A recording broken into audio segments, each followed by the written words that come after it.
15.7 lakhsന് 5 GB എടുത്തു. Nexon എത്രയായിരുന്നു പ്രൈസ്? നെക്സോൺ ശരിക്കും പിന്നെ മെയിൻ ഒരു കാര്യങ്ങളുണ്ട്, ഇതിൻ്റെ അകത്ത് സ്പെയർ വീലില്ല. നെക്സോണിൻ്റെ നേരെ ഹെഡ് റെസ്റ്റ് ആണ് ഈ ഗ്ലാസിൻ്റെ സൈഡിൽ തന്നെ. ഓക്കെ, പക്ഷേ ഇതിൻ്റെ അകത്ത് നമ്മൾ നോക്കുമ്പോൾ തന്നെ അറിയാം കുറേ താഴ്ന്ന് ഏകദേശം ഈ ലെവലിൽ ചാർജിങ് ടൈമിൽ കണ്ടുകൊണ്ടിരിക്കാം. വിഷയമുള്ളൊരു കാര്യമില്ല ഇത്, അത് നമുക്ക് ഇതിൻ്റെ അകത്ത് വരുന്നില്ല. അത് ഒരു വേരിയന്റിലും വരുന്നില്ല. അത് ഒരു നെഗറ്റീവ് ഫാക്ടർ ശരിക്കും. അതിൽ തന്നെ നമ്മൾ റേഞ്ച് ആങ്സൈറ്റി, അതാണല്ലോ എല്ലാവരുടെയും ഒരു കൺസെൻറ്റ്. കംഫർട്ട് എപ്പോഴും സെക്കൻഡിൽ വന്നു.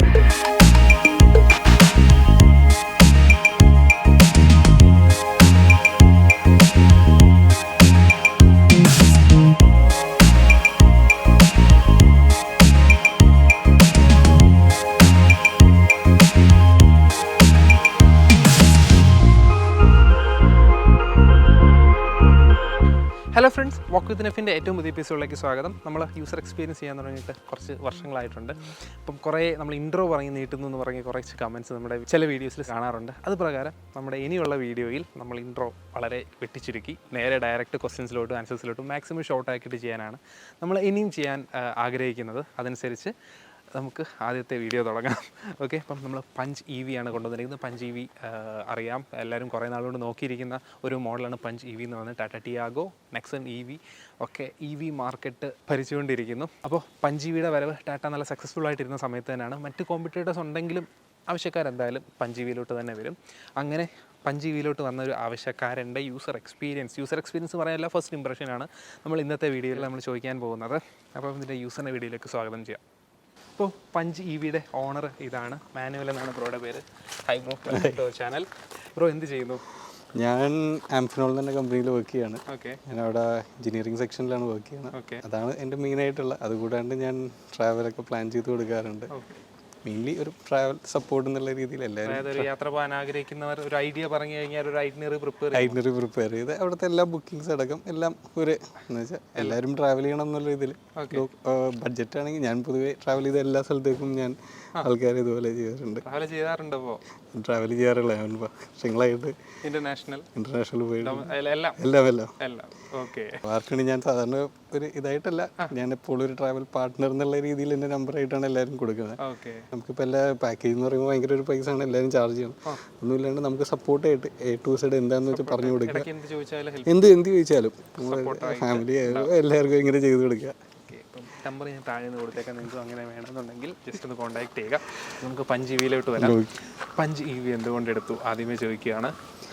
ഞാൻ ശരിക്കും EVയുടെ ഒരു കാര്യം എനിക്ക് വന്നത് ഈ ജനുവരിയോടെ. കാര്യം ഞാൻ എല്ലാ മാസം നമ്മുടെ സാലറിയുടെ ആയതുകൊണ്ട് തന്നെ ബഡ്ജറ്റ് എല്ലാം നോക്കിക്കൊണ്ടിരിക്കുന്ന ഒരാളാണ്. ഞാൻ ജനുവരി വന്നപ്പോഴത്തേക്ക് ഞാൻ കഴിഞ്ഞ ഒരു 5-6 മാസം നോക്കുമ്പോൾ ഞാൻ ഉപയോഗിക്കുന്ന i20 ആണ്. അപ്പോൾ അതിൻ്റെ അകത്ത് പറയുകയാണെങ്കിൽ ഇപ്പോൾ മന്ത്ലി എന്ത് വന്നാലും ഒരു 7,000-8,000 വെച്ച് പെട്രോൾ ആവുന്നുണ്ട്. ഞാൻ പക്ഷേ ഡെയിലി യൂസ് ചെയ്യാറില്ല. ഞാൻ ഓഫീസിലൊക്കെ പോകണതിൻ്റെ എനിക്കൊരു ഓല ഇലക്ട്രിക് സ്കൂട്ടർ ഉണ്ട്. ഞാൻ അതിലൊക്കെയാണ് പോകുന്നത്. പക്ഷേ ഞാൻ വളരെ കുറച്ചാണ് എൻ്റെ യൂസിന് ഉപയോഗിക്കണം. പക്ഷേ ഫാമിലിയുടെ ആയിട്ടുള്ള യൂസൊക്കെ ആയാലും ഞങ്ങൾക്ക് ഈ പറഞ്ഞ പോലെ 7,000-8,000 വരുന്നുണ്ട്.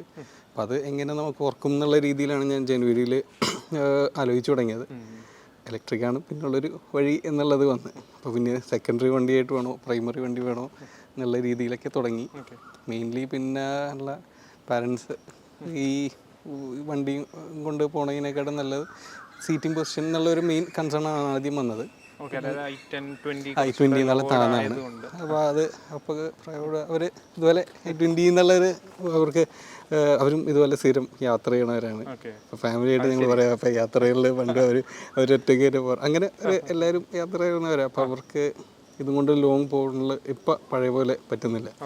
അപ്പോൾ അവരത് പയ്യെ അവോയ്ഡ് ചെയ്ത് തുടങ്ങിയെന്നുള്ള ഇത് തോന്നലോടെയാണ് യാത്രാക്ഷീണം കൂടുന്നത്, താന്നിരിക്കുന്നതിൻ്റെ.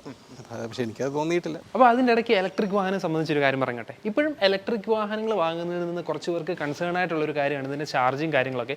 പ്രത്യേകിച്ച് ഇതുപോലെ അപ്പാർട്ട്മെൻറ്റ്സിലൊക്കെ താമസിക്കുന്നവർക്ക് പാർക്കിംഗ് സ്പേസിൽ ചാർജ് ചെയ്യാനുള്ള ഒരു സെറ്റപ്പ് ഇല്ലാത്തവരൊക്കെ എങ്ങനെയാണ് ഇത് ചാർജ് ചെയ്യേണ്ടതെന്നുള്ളത്. അതിനൊരു സൊല്യൂഷനുമായിട്ടാണ് നമ്മൾ ഇന്ന് വന്നിരിക്കുന്നത്. ബോൾട്ട് എർത്തിൻ്റെ ഇലക്ട്രിക് വെഹിക്കിൾ ചാർജിങ് ഡിവൈസ്.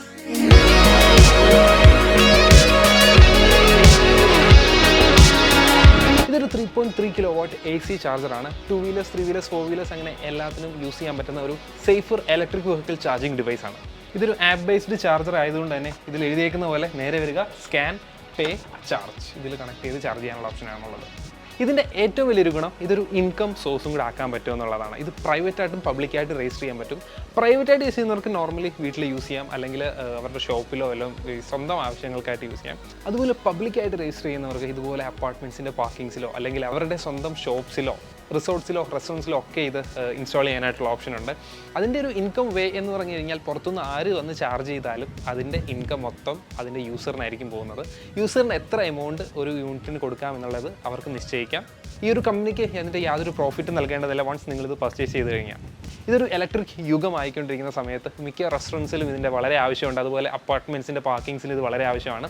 ഇത് ഒരെണ്ണം പ്ലേസ് ചെയ്താൽ ഒന്നോ അല്ലെങ്കിൽ മൾട്ടിപ്പിൾ ഡിവൈസോ പ്ലേസ് ചെയ്ത് കഴിഞ്ഞാൽ അവർക്ക് വന്ന് ചാർജ് ചെയ്യാം. എത്ര എമൗണ്ടിൻ്റെ ചാർജ് വേണം എന്നുള്ളത് അവർക്ക് സെറ്റ് ചെയ്യാനായിട്ട് പറ്റും. പിന്നെ ഇത് ഇൻസ്റ്റാൾ ചെയ്യുന്നവരായിരിക്കും ഇതിൻ്റെ ഓണർ. അവർക്ക് ഇത് മോണിറ്റർ ചെയ്യാനായിട്ട് പറ്റും. ആരൊക്കെ ചാർജ് ചെയ്തു, ഏത് വണ്ടി ചാർജ് ചെയ്തു, എത്ര കറണ്ട് കൺസ്യൂം ചെയ്തെന്നുള്ളതെല്ലാം ഇതിൻ്റെ ആപ്പിൽ കാണാനായിട്ട് പറ്റും. അതുപോലെ ഒരു കസ്റ്റമറിനെ സംബന്ധിച്ചിടത്തോളം അവർക്ക് അവരുടെ മൊബൈലിൽ ആപ്പിൽ നോക്കിക്കഴിഞ്ഞാൽ ഈ ഡിവൈസ് എവിടെയാണ് ഉള്ളത്, നിയറസ്റ്റ് ഡിവൈസ് കാണാനായിട്ട് പറ്റും. അത് ഒക്യുപ്പൈഡ് ആണോ എന്ന് അറിയാൻ പറ്റും, അതിന് ഇഷ്യൂസ് എന്തെങ്കിലും ഉണ്ടോ എന്ന് അറിയാനായിട്ട് പറ്റും, എത്ര ചാർജാണ് അവർ ഈടാക്കുന്നത് അറിയാനായിട്ട് പറ്റും. കറൻറ്റ്ലി നമ്മൾ വീഡിയോ ചെയ്തിരിക്കുന്ന ഈ ഡിവൈസ് 10 റുപ്പീസിനാണ് ഒരു യൂണിറ്റ് കൊടുക്കുന്നത്. പക്ഷേ നോർമലി 15 20 ഒക്കെ ചാർജ് ചെയ്യാറുണ്ട്. പിന്നെ നമ്മുടെ വണ്ടിയുടെ കൂടെ കിട്ടുന്ന ചാർജറിന് ഇതൊരു എക്സ്ട്രാ പ്രൊട്ടക്ഷൻ ആയിരിക്കും. 1 ഇയർ വാറണ്ടി പ്രൊവൈഡ് ചെയ്യുന്നുണ്ട്. ഫിസിക്കൽ ഡാമേജ് അല്ലാത്ത എല്ലാ കാര്യത്തിനും ഇത് 1 ഇയർ വാറണ്ടി പ്രൊവൈഡ് ചെയ്യുന്നുണ്ട്. 6000 റുപ്പീസ് പ്ലസ് GST ആണ് ഇതിൻ്റെ പ്രൈസ് വരുന്നത്. പിന്നീട് നിലവിലുള്ള ഓഫർ എന്താണെന്ന് വെച്ചാൽ ഇപ്പോൾ ഇത് ബുക്ക് ചെയ്യുന്നവർക്ക് ഡെലിവറി ചാർജസ് ഒന്നും തന്നെ വരുന്നില്ല. കൂടാതെ 300 റുപ്പീസ് ഓഫും കിട്ടുന്നതായിരിക്കും. അതുകൂടാതെ നമ്മുടെ വീഡിയോ കാണുന്നവർക്കായിട്ട് NEFF 300 എന്നുള്ളൊരു കൂപ്പൺ കോഡ് യൂസ് ചെയ്ത് പർച്ചേസ് ചെയ്താൽ ഒരു എക്സ്ട്രാ 300 റുപ്പീസ് കൂടെ ഓഫ് കിട്ടുന്നതായിരിക്കും. പിന്നെ ഇത് നല്ലൊരു ബിസിനസ് ഐഡിയ കൂടാണ് കേട്ടോ. കാരണം ഇതൊരെണ്ണം ഇൻസ്റ്റാൾ ചെയ്ത് കഴിഞ്ഞാൽ ഒരു 4-5 മാസം കൊണ്ട് തന്നെ ബ്രേക്ക് ഈവൻ ആകും. ഇത് വാങ്ങിയ പ്രൈസ് നമുക്ക് അതിൽ നിന്ന് തന്നെ മുതലാക്കാൻ പറ്റും. പിന്നീട് ലാഭമായിരിക്കും. എന്തായാലും ഇലക്ട്രിക് യൂ ആണ് കുറേ നാളത്തേക്ക്. അത് എന്തായാലും നമുക്ക് യൂട്ടിലൈസ് ചെയ്യാനായിട്ട് പറ്റും. അപ്പോൾ ഇതിൻ്റെ കൂടുതൽ ഡീറ്റെയിൽസ് അറിയാനായിട്ട് നമ്മുടെ താഴെ കൊടുത്തിരിക്കുന്ന ലിങ്ക് ഒന്ന് ചെക്ക് ചെയ്ത് നോക്കുക. ഇവരുടെ വെബ്സൈറ്റിൽ എല്ലാ കാര്യങ്ങളും ഡീറ്റെയിലായിട്ട് കൊടുത്തിട്ടുണ്ട്. ചെക്ക് ചെയ്ത് നോക്കാം. പക്ഷേ വീട്ടുകാർക്ക് അപ്പോൾ അങ്ങനെയാണ് ഞാൻ MG കോമറ്റിലോട്ട് ഞാൻ അപ്പോൾ എൻ്റെ ഒരു കണക്ക് അങ്ങോട്ട് വന്ന് MG കോമറ്റ് എടുത്താൽ എന്താണെന്നുള്ള ഇവിടെ വന്ന് ടെസ്റ്റ് ഡ്രൈവ് ചെയ്ത്. പക്ഷെ അപ്പോൾ പോകുമ്പോഴേക്കും അതത്ര ഇഷ്ടപ്പെട്ടില്ല. ഞാൻ നേരെ പോയി ടിയാഗോ ബുക്ക് ചെയ്ത്. അപ്പോൾ വീട്ടുകാർക്ക് അതിൽ സാറ്റിസ്ഫൈഡ്. അന്ന് ശരിക്കും പഞ്ചിൻ്റെ ലോഞ്ച് ആയിട്ടില്ല. ഞാൻ ജനുവരി ഭയങ്കര ഒരു ഫസ്റ്റ് വീക്ക് തന്നെയായിരുന്നു എൻ്റെ ഈ ഒരു പ്ലാൻ വന്നത്. ഞാൻ അത് പോയി ബുക്ക് ചെയ്ത് ഞാൻ ലോങ് റേഞ്ച് ബുക്ക് ചെയ്തായിരുന്നു. ആ പ്രൈസിനോടെ ഞാൻ വന്ന ശേഷം എനിക്ക് തോന്നുന്നു 23 വണ്ടികൾ എന്നുള്ള രീതിയിലാണ് ഞാൻ നോക്കിയത്. മാക്സിമം ഡിസ്കൗണ്ട് കിട്ടുന്ന രീതിയിൽ 23 വണ്ടികളുണ്ടായിരുന്നു.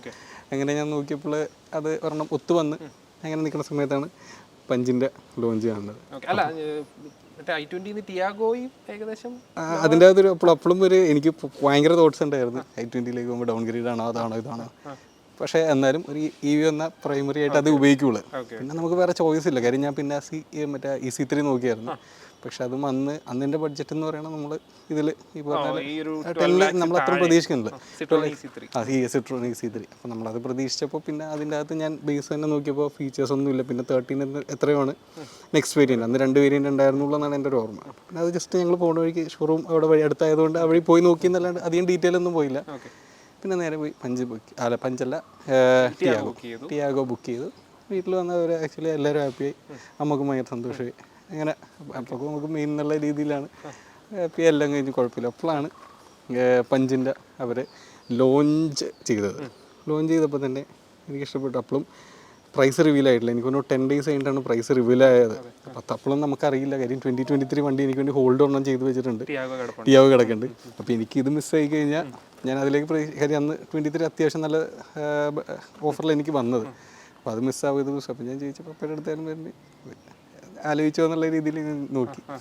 അങ്ങനെ വന്നപ്പോൾ അവസാനം ഞാനെന്നാൽ വെയിറ്റ് ചെയ്യാൻ തന്നെ വെച്ച് ജനുവരി 17 പ്രൈസ് റിവീൽ ചെയ്തപ്പോൾ നേരെ ഞാൻ ഇത് ചെയ്യുന്നു പഞ്ചിലേട്ടായി. സ്മാർട്ട് പ്ലസ് എന്നുള്ള വേരിയൻറ്റ് മിഡ് റേഞ്ച് ഞാൻ ബുക്ക് ചെയ്തു. കാര്യം നമ്മുടെ ബഡ്ജറ്റ് അതിലായിരുന്നു നമ്മൾ നിൽക്കണം. അത് പോയി ബുക്ക് ചെയ്ത് അന്ന് തന്നെ ഇവിടെ നമുക്ക് വൈറ്റിലേക്ക് പോയി വണ്ടി കണ്ട്. പ്രൈസിന് അന്ന് പ്രൈസ് വന്നത് 11.49 മിഡ് റേഞ്ച് സ്മാർട്ട് പ്ലസ് എന്ന് പറഞ്ഞ വേരിയൻറ്റ്. അതായിരുന്നു അന്ന് പ്രൈസ്. ഓൺ റോഡല്ല, എക്സ്ഷോറൂം പ്രൈസാണ്. അപ്പോൾ അന്ന് ഓൺ റോഡിലേക്ക് വന്നിട്ടുള്ള കാര്യം നമ്മൾ ജസ്റ്റ് ഇതിലേക്കുള്ള പ്രൈസ് ഫസ്റ്റ് ഡേ ആയിരുന്നു. അപ്പോൾ ഞാൻ ചോദിച്ചപ്പോൾ അവർ പറഞ്ഞ പ്രൈസസ് അവർ ഷെയർ ചെയ്യാമെന്ന് പറഞ്ഞു. ബാക്കിയെല്ലാം നോക്കി ഞാൻ അതിലേക്ക് ബുക്ക് ചെയ്തു. അന്ന് തന്നെ ഞാൻ അവരുടെ അടുത്ത് ഒരു ബുക്കിംഗ് എമൗണ്ട് വെച്ച് ബുക്ക് ചെയ്തു. ഓക്കെ ആയിരുന്നു. അതിൽ കൂടെ വൈറ്റ് മാത്രം കളർ അവൈലബിൾ. ഓക്കെ നല്ല രീതിയിലൊന്നുമില്ല. പിന്നെ ഞാൻ കുറേ ഇതുപോലെ വണ്ടി ഏതായാലും എടുക്കണമല്ലോ, ഞങ്ങൾ ഓരോന്ന് നോക്കി. അപ്പോൾ നമ്മളായാലും മനുഷ്യൻ എന്നുള്ള രീതിയിൽ ഞാൻ പിന്നെ ലോങ് റേഞ്ചിലോട്ട് വന്ന്. ലോങ് റേഞ്ച് പക്ഷേ സ്റ്റാർട്ട് ചെയ്യണം അഡ്വഞ്ചറിലാണ്. അഡ്വഞ്ചർ വരുന്നത് 13 lakhs ആണ്. Ex showroom price 13 lakhs. ഞാൻ മാറ്റി അത് ബുക്ക് ചെയ്ത്. അപ്പോൾ ഒരിടത്തൊന്നും കുഴപ്പമില്ല, അത് ബുക്ക് ചെയ്ത്. അതും പക്ഷേ ഞാൻ വൈറ്റ് എന്നുള്ള രീതിയിൽ തന്നെയായിരുന്നു. പക്ഷെ അന്ന് ഞാൻ പോയപ്പോൾ ഈ ഒരു ഓക്സൈഡ് കളർ എനിക്ക് ആദ്യം ഷോറൂമുകളിലുണ്ടായിരുന്നു ഇതാണെങ്കിൽ എനിക്ക് ഇഷ്ടപ്പെട്ടു. പക്ഷെ നമ്മുടെ അഡ്വഞ്ചറിൽ ഈ ഒരു കളർ വരുന്നില്ല എന്നുള്ളതുകൊണ്ട് വൈറ്റ് തന്നെ. ഇതും വൈറ്റും കൂടെ ഇടുമ്പോൾ വ്യത്യാസം ഇതിലൊരു തോന്നുന്നുള്ളായിരിക്കും. അതെ, പക്ഷേ ഇതിൻ്റെ അത് ശരിക്കും ഒരു ഗ്രേ ഷെയ്ഡ് ഉണ്ട്. അപ്പോൾ അങ്ങനെ ഇരിക്കുന്ന സമയത്ത് അപ്പോഴും എനിക്കധികം അഡ്വഞ്ചർ എന്നുള്ള രീതിയിൽ തന്നെ അന്ന് 13 lakhs എക്സ്ഷോറും ഞാൻ ഫിക്സ് ചെയ്ത്. ഓക്കെ, പിന്നെ ഞാൻ ഇതുപോലെ 2-3 പ്രാവശ്യം ഇങ്ങനെ നോക്കിയപ്പോൾ വീഡിയോസിൽ തന്നെ കുറേ ഫീച്ചേഴ്സ് അഡീഷണൽ വരുന്നുണ്ട്. ഒരു 1.5 lakhs ആണ് ഇതിൻ്റെ വ്യത്യാസം വരുന്നത്. കാര്യം ഈ ലോങ് റേഞ്ചിൽ ആകെക്ക് 3 വേരിയൻ്റ് ഉണ്ട്: അഡ്വഞ്ചർ, എംപവേർഡ് പ്ലസ്, പിന്നെ സൺറൂഫുള്ള അഡീഷണലാണ്. അപ്പോൾ ഈ ഫീച്ചർ വൈസും എല്ലാം ഇതിൻ്റെ അകത്ത് നമുക്ക് അത്യാവശ്യം കൂടുതൽ ഫീച്ചേഴ്സ് കിട്ടും. 1.5ൻ്റെ വ്യത്യാസത്തിൽ അലോയ് വരുന്നുണ്ട്. ഈ ഡിസ്പ്ലേ വലുതാണ്, 360-degree ക്യാമറ, വെന്റിലേറ്റഡ് സീറ്റ്സ് അങ്ങനെയൊക്കെ വന്നപ്പോൾ വെന്റിലേറ്റഡ് സീറ്റ്സ് അത് ഈ സെഗ്മെൻറ്റിൽ അധികം എനിക്കറിയാം. അപ്പം ഞാൻ അങ്ങനെയാണ് വീട്ടുകാരുടെ എല്ലാം ഞങ്ങളെല്ലാവരും കൂടി ഇങ്ങനെ ഇരുന്ന് ആലോചിച്ച് ഞാനൊരു ദിവസം വന്ന് ഇങ്ങനെയാണ് നമ്മുടെ ബഡ്ജറ്റ് വീണ്ടും മാറിപ്പോൾ. അപ്പോൾ ഞാൻ പറഞ്ഞു കുഴപ്പമില്ല, അത് നമ്മൾ ഏതായാലും കിട്ടുന്ന പിന്നെ നമ്മൾ വലിയൊരു ഇതല്ല, ഏതായാലും 13 വരെ മുടക്കുമെങ്കിൽ ഏതായാലും. അപ്പോൾ അതിലേക്ക് പോയി ലാസ്റ്റ് ഇത് ബുക്ക് ചെയ്തു. അപ്പോൾ എൻ്റെ അടുത്ത് എൻ്റെ കൺസൾട്ടൻറ്റ് പുള്ളി പറയുകയും ചെയ്തു, ഞാൻ പുറത്ത് മിക്കവാറും ഇതിലേക്ക് തന്നെ വരുവുള്ളൂ എന്നുള്ള രീതിയിൽ തന്നെ. കാര്യം ഒരുവിധം പേര് അഡ്വഞ്ചർ അന്ന് മാറ്റി. പക്ഷെ അതിനുള്ള ഫീച്ചേഴ്സ് ഉണ്ടെന്നാണ് എനിക്കിപ്പോഴും തോന്നുന്നത്. അതിപ്പോൾ ഓരോരുത്തരുടെ കാഴ്ചപ്പാടാണ്. അങ്ങനെ അപ്പോൾ ഓൺ റോഡ് എത്രയായിരുന്നു? ഓൺ റോഡ് എനിക്ക് വരുന്നത് 14.5 എക്സ്ഷോറും വരുന്നു. ഓൺ റോഡ് 15.7 എന്നുള്ള ഇതിൽ വന്നു. ഓക്കെ, 1.2 lakhs എല്ലാം കൂടെ വന്നു. അപ്പം 15.7 lakhsന് 5 GB എടുത്തു. നെക്സോൺ എത്രയായിരുന്നു പ്രൈസ്? നെക്സോൺ ശരിക്കും ഞാൻ ബുക്ക് ചെയ്യുന്ന സമയത്ത് നെക്സോൺ EVയുടെ long range starting adventure range ആയിരുന്നു. അത് 18.2 lakhs എക്സ്ഷോറും. പക്ഷേ അത് കഴിഞ്ഞപ്പോഴാണ് അവർ പ്രൈസ് 1.2 lakhs ആണ് കുറച്ചത് ഈ അഡ്വഞ്ചർ ലോങ് റേഞ്ചിൽ നമുക്ക് കിട്ടും. അപ്പോൾ ലാസ്റ്റ് എനിക്ക് കൊണ്ട് 16.99 എന്ന് വെച്ചാൽ 17 lakhs ആണ് എക്സ്ഷോറും. ഞാൻ എല്ലാം എക്സ്ഷോറും അറിയാം. ഞാൻ അപ്പോൾ 17 lakhs ആണ് നമുക്ക് വരുന്നത്. അല്ല, 16.99 17 lakhs ആണ് നമുക്ക് എക്സ്ഷോറും അഡ്വഞ്ചർ മോഡൽ വരുന്നത്. അപ്പോൾ ഇതിൽ നിന്നെക്കാട്ടും 2.5 lakhs വ്യത്യാസം. അപ്പോഴും ഞാൻ വീണ്ടും അപ്പോൾ ചോദിച്ചു, പുള്ളികൊണ്ട് കുഴപ്പമില്ല, ജസ്റ്റ് ഒന്ന് നോക്കിയിട്ട് എങ്ങനെയാണെന്ന് വെച്ചാൽ പറഞ്ഞാൽ മതി, കൺഫേം ചെയ്യും. അപ്പോൾ ഞാൻ അപ്പോഴും സംശയത്തിലായിരുന്നു. അപ്പോൾ ഞാൻ ഇതുപോലെ വീട്ടുകാരായിട്ട് തന്നെ എല്ലായിടത്തും പോയി അങ്ങനെ മാറി വന്ന് അപ്പോൾ തന്നെ എൻ്റെ അടുത്ത് പറഞ്ഞു ഏതെങ്കിലും ഒരു സ്ഥലത്തേക്ക് നിൽക്കണ്ടെന്നുള്ള ഇത് ചോദിച്ചു. പക്ഷേ ഞാൻ ചോദിച്ചു എടുക്കുന്ന സമയത്ത് ഒരു ടോട്ടൽ പ്ലാൻ ചെയ്തിട്ട് എന്തൊക്കെയാണെന്നുള്ളത് വെച്ച് അപ്പോൾ ഞങ്ങൾ ഇതുപോലെ നോക്കാൻ പോയി. 2 വണ്ടികൾക്കും അതിൻ്റേതായ പ്ലസ് മൈനസ് ഒക്കെ ഉണ്ട്. ഞാൻ എപ്പോഴും ബഡ്ജറ്റ് എക്സ്റ്റെൻഡ് ചെയ്യണമെന്നുള്ള രീതിയിൽ ആലോചന എനിക്ക് കുറേ ഉണ്ടായിരുന്നു. റേഞ്ച് സെയിം ആണ്. അപ്പോൾ അതിൻ്റെ അകത്ത് പറയണ 460 എന്നുള്ള ഇതും ഇത് 421 എന്ന് വെച്ചാൽ കമ്പനി പറയുന്ന റേഞ്ചുകൾ കമ്പയറബിൾ ഓൾമോസ്റ്റ് സെയിം. അപ്പം വ്യത്യാസമുള്ളൂ. അപ്പം ഞാൻ ജസ്റ്റ് ഇതുപോലെ പല വീഡിയോ കണ്ടപ്പോൾ 330 TR ഉണ്ട്, 360 അപ്പോഴും 30 എന്നുള്ള വ്യത്യാസമുള്ളൂ. പക്ഷെ നമുക്കതൊരു പക്ഷേ ഇതിൽ നിന്ന് ഞാൻ ശരിക്കും അന്നാണ് 14.49 ഈ വണ്ടിയുടെ എക്സ്ഷോറൂം ഉള്ളപ്പോഴാണ് നെക്സോണിൻ്റെ സ്റ്റാർട്ടിങ് വേരിയൻറ്റ് 14.49 തുടങ്ങും. പക്ഷെ അത് മീഡിയം റേഞ്ച്. പക്ഷെ അപ്പോൾ റേഞ്ച് വെച്ച് നമ്മൾ കമ്പയർ ചെയ്യാൻ പറ്റാത്തതുകൊണ്ടാണ് ഞാൻ നേരെ ലോങ് റേഞ്ച് തന്നെ എടുത്തത്. പക്ഷേ അപ്പോഴും 2 വണ്ടിക്കും അതിൻ്റേതായ വ്യത്യാസങ്ങളുണ്ട്. പിന്നെ ഫീച്ചേഴ്സ് വൈസ് പിന്നെ പൊസിഷൻ വൈസ് മെയിനായിട്ട് പറയുന്നത് പഞ്ചീവിയിൽ ഞാൻ എല്ലാ റിവ്യൂവിലും കണ്ടതെന്ന് വെച്ചാൽ ബാക്ക് സീറ്റ് കുറച്ച് കൺജസ്റ്റഡ് ആണെന്നുള്ള സീറ്റിൻ്റെ അല്ല ലെഗ് സ്പേസ്. അപ്പോൾ അത് ഞാൻ മെയിൻലി അതായിരുന്നു എൻ്റെ ഫാക്ടർ. കാര്യം ഫ്രണ്ട് സീറ്റ്സ് രണ്ടും ഭയങ്കര ഫീച്ചർ റിച്ചുമാണ്, നമുക്ക് കംഫർട്ടബിൾ, ഭയങ്കര കംഫർട്ടബിൾ. അത് ഞാൻ 2 വണ്ടിയിൽ പിന്നെ ബാക്കിലുള്ള അപ്പം ടെസ്റ്റ് ഡ്രൈവ് ചെയ്ത് ഇരുന്നും നോക്കി. അപ്പോൾ മെയിൻലി ബാക്കിൽ എന്ന് പറയുമ്പോൾ വൈഫും അമ്മയും അല്ലെങ്കിൽ അപ്പം അങ്ങനെ ഞങ്ങൾ 4 പേരും മാറി ഇരുന്നു. പിന്നെ അതിൻ്റെ അകത്ത് വരുമ്പോൾ നമുക്ക് പ്ലാറ്റ്ഫോം കുറച്ച് പൊങ്ങിയായിരിക്കുന്നു. അതുകൂടാണ്ട് ഫ്ലാറ്റ് ബെഡ് അല്ലാത്ത നടുക്കുന്ന അത്യാവശ്യം 3 പേർക്ക് ഇരിക്കാമെങ്കിലും കാൽ വെക്കുന്ന അടുത്തൊരു സെൻട്രൽ കൺസോൾ അവിടെ പൊങ്ങിയിരിക്കുന്നുണ്ട്. പക്ഷെ അതിൻ്റെ അകത്ത് വരുമ്പോൾ നമുക്ക് റിയർ AC ഒക്കെ വരുന്നുണ്ട്. അപ്പോൾ അതാണ് അതിൻ്റെ അഡ്വാൻറ്റേജ്. സീറ്റ്സ് വരുമ്പോൾ രണ്ടും ഏകദേശം ഓക്കെ ആയിരുന്നു. അപ്പോൾ ഈ ഒരു സ്പേസാണ് പിന്നെ ഉള്ളത്. പിന്നെ നമുക്ക് തൈ സപ്പോർട്ട്. അപ്പോൾ ഞാൻ എൻ്റെ ഒരു ഫ്രണ്ടും ഇതുപോലെ ഇവിടെ ഉണ്ടായിരുന്നു ഷോറൂമിൽ. അപ്പോൾ പുള്ളിയോട് ചോദിച്ചപ്പോൾ പുതിയ വണ്ടി എന്നുള്ള രീതിയിൽ ഇതവർ പറയും. പിന്നെ തൈ സപ്പോർട്ടൊക്കെ അത്യാവശ്യം നല്ലത് ഇതിലാണ്. കാര്യം നല്ല ലെഗ് റൂമും വരുന്നുണ്ട്, താഴ്ത്തോട്ടുള്ള ഹൈറ്റ് അത് ഇത്. പക്ഷേ ഈ ഒരു സ്പേസ് ഫ്രണ്ടിലോട്ടുള്ള ലെഗ് റൂം എന്ന് പറയുമ്പോൾ നമുക്കൊരു ഇച്ചിരി ചെറുതാണ് നെക്സോണായിട്ട്. പിന്നെ ഡൈമെൻഷൻ വൈസ് നോക്കുമ്പോൾ ലെങ്ത് വരും. പക്ഷേ അത് ഇങ്ങനെയാണെന്നുള്ള കാര്യം എനിക്കിപ്പോഴും പല സ്ഥലത്തായിട്ട് എങ്ങനെ അവർ മാനേജ് ചെയ്യുന്നില്ല. ഏകദേശം സ്പേസ് കാര്യം ബൂട്ട് സ്പേസ് രണ്ടും ഏകദേശം സെയിം. എനിക്കൊണ്ട് ഇതിൽ കുറച്ച് കൂടുതൽ പറയുന്നേ ഉള്ളൂ, പക്ഷേ അപ്പോഴും അത് വ്യത്യാസങ്ങളാണ്. എനിക്കൊണ്ട് അത് ഈ ബാക്ക് സീറ്റിലായിരിക്കാൻ വന്നേക്കുന്നത്. ഇനി ബൂട്ട് സ്പേസ് ഇതിനെക്കാട്ടും എനിക്കൊണ്ട് വളരെ കുറച്ച് കുറവായിട്ടാണ് നെക്സോണിൽ പറയാൻ. എല്ലാം കമ്പയറബിളാണ്. അപ്പം എല്ലാവരും ഇരുന്ന് നോക്കി. പിന്നെ രണ്ടാമത്തെ ഒരു എന്ന് പറഞ്ഞാൽ ബാക്ക് സീറ്റ് ഇപ്പോൾ ഗ്ലാസ് ആയാലും ഇതിൻ്റെ അകത്ത് ഭയങ്കര വലിയ ഗ്ലാസ്, വൈറ്റ് ഗ്ലാസ്. നെക്സോൺ കുറച്ചും കൂടി നല്ല ഭംഗി ആയതുകൊണ്ട് കുറച്ച് സ്ലീക്കായിട്ട് വരും. ബാക്കിലിരിക്കണ ഇപ്പോൾ വീട്ടിൽ ഇപ്പോൾ അമ്മ എന്നുള്ള രീതിയിൽ നമുക്ക് കുറച്ച് ഹൈറ്റ് കുറവാണ്, നമുക്ക് കഴിച്ചാടാൻ പറ്റില്ല ഇരുന്നിട്ട്. അപ്പോൾ ഞാനത് നോക്കുകയും ചെയ്ത് നമുക്ക് പുറത്തുനിന്ന് നോക്കുമ്പോൾ നെക്സോണിൻ്റെ നേരെ ഹെഡ് റെസ്റ്റ് ആണ് ഈ ഗ്ലാസിൻ്റെ സൈഡിൽ തന്നെ. പക്ഷേ ഇതിൻ്റെ അകത്ത് നമ്മൾ നോക്കുമ്പോൾ തന്നെ അറിയാം കുറേ താഴ്ന്ന് ഏകദേശം ഈ ലെവലിൽ വ്യൂ കൂടുതലാണ്. പക്ഷേ അതിൻ്റെതായ വരുമ്പോൾ അത് കുറച്ചും കൂടി സ്ലീക്ക് ഡിസൈൻ ആയിരിക്കും. പക്ഷേ ഇതൊരു വേറെ ഡിസൈൻ. പക്ഷേ നമ്മുടെ ഒരു ഇതെന്ന് പറഞ്ഞാൽ ഇപ്പോൾ i20-ലും താഴ്ന്നിരിക്കുന്നുണ്ട് നമുക്ക് കാഴ്ച കാണാൻ ഒരു 8 വർഷമായി ഉപയോഗിക്കണം. 8 വർഷമായിട്ട് അമ്മ ഒറ്റ കാര്യം പറയുന്നത് കാഴ്ച കാണാൻ പറ്റില്ല അത്. അപ്പോൾ അതിനകത്ത് വേണ്ടതെന്ന് വെച്ചാൽ അമ്മേനെയാണ് മെയിൻ ബാക്കിലിരുത്തി നോക്കിയത്, കൺസിഡർ ചെയ്തത്. നമുക്ക് തന്നെ ഹാപ്പി ആയിരുന്നു. അമ്മ മറ്റേതിൽ കയറിയാലും നമുക്ക് അങ്ങനെ കാര്യമായിട്ട് വ്യത്യാസം മനസ്സിലായില്ല.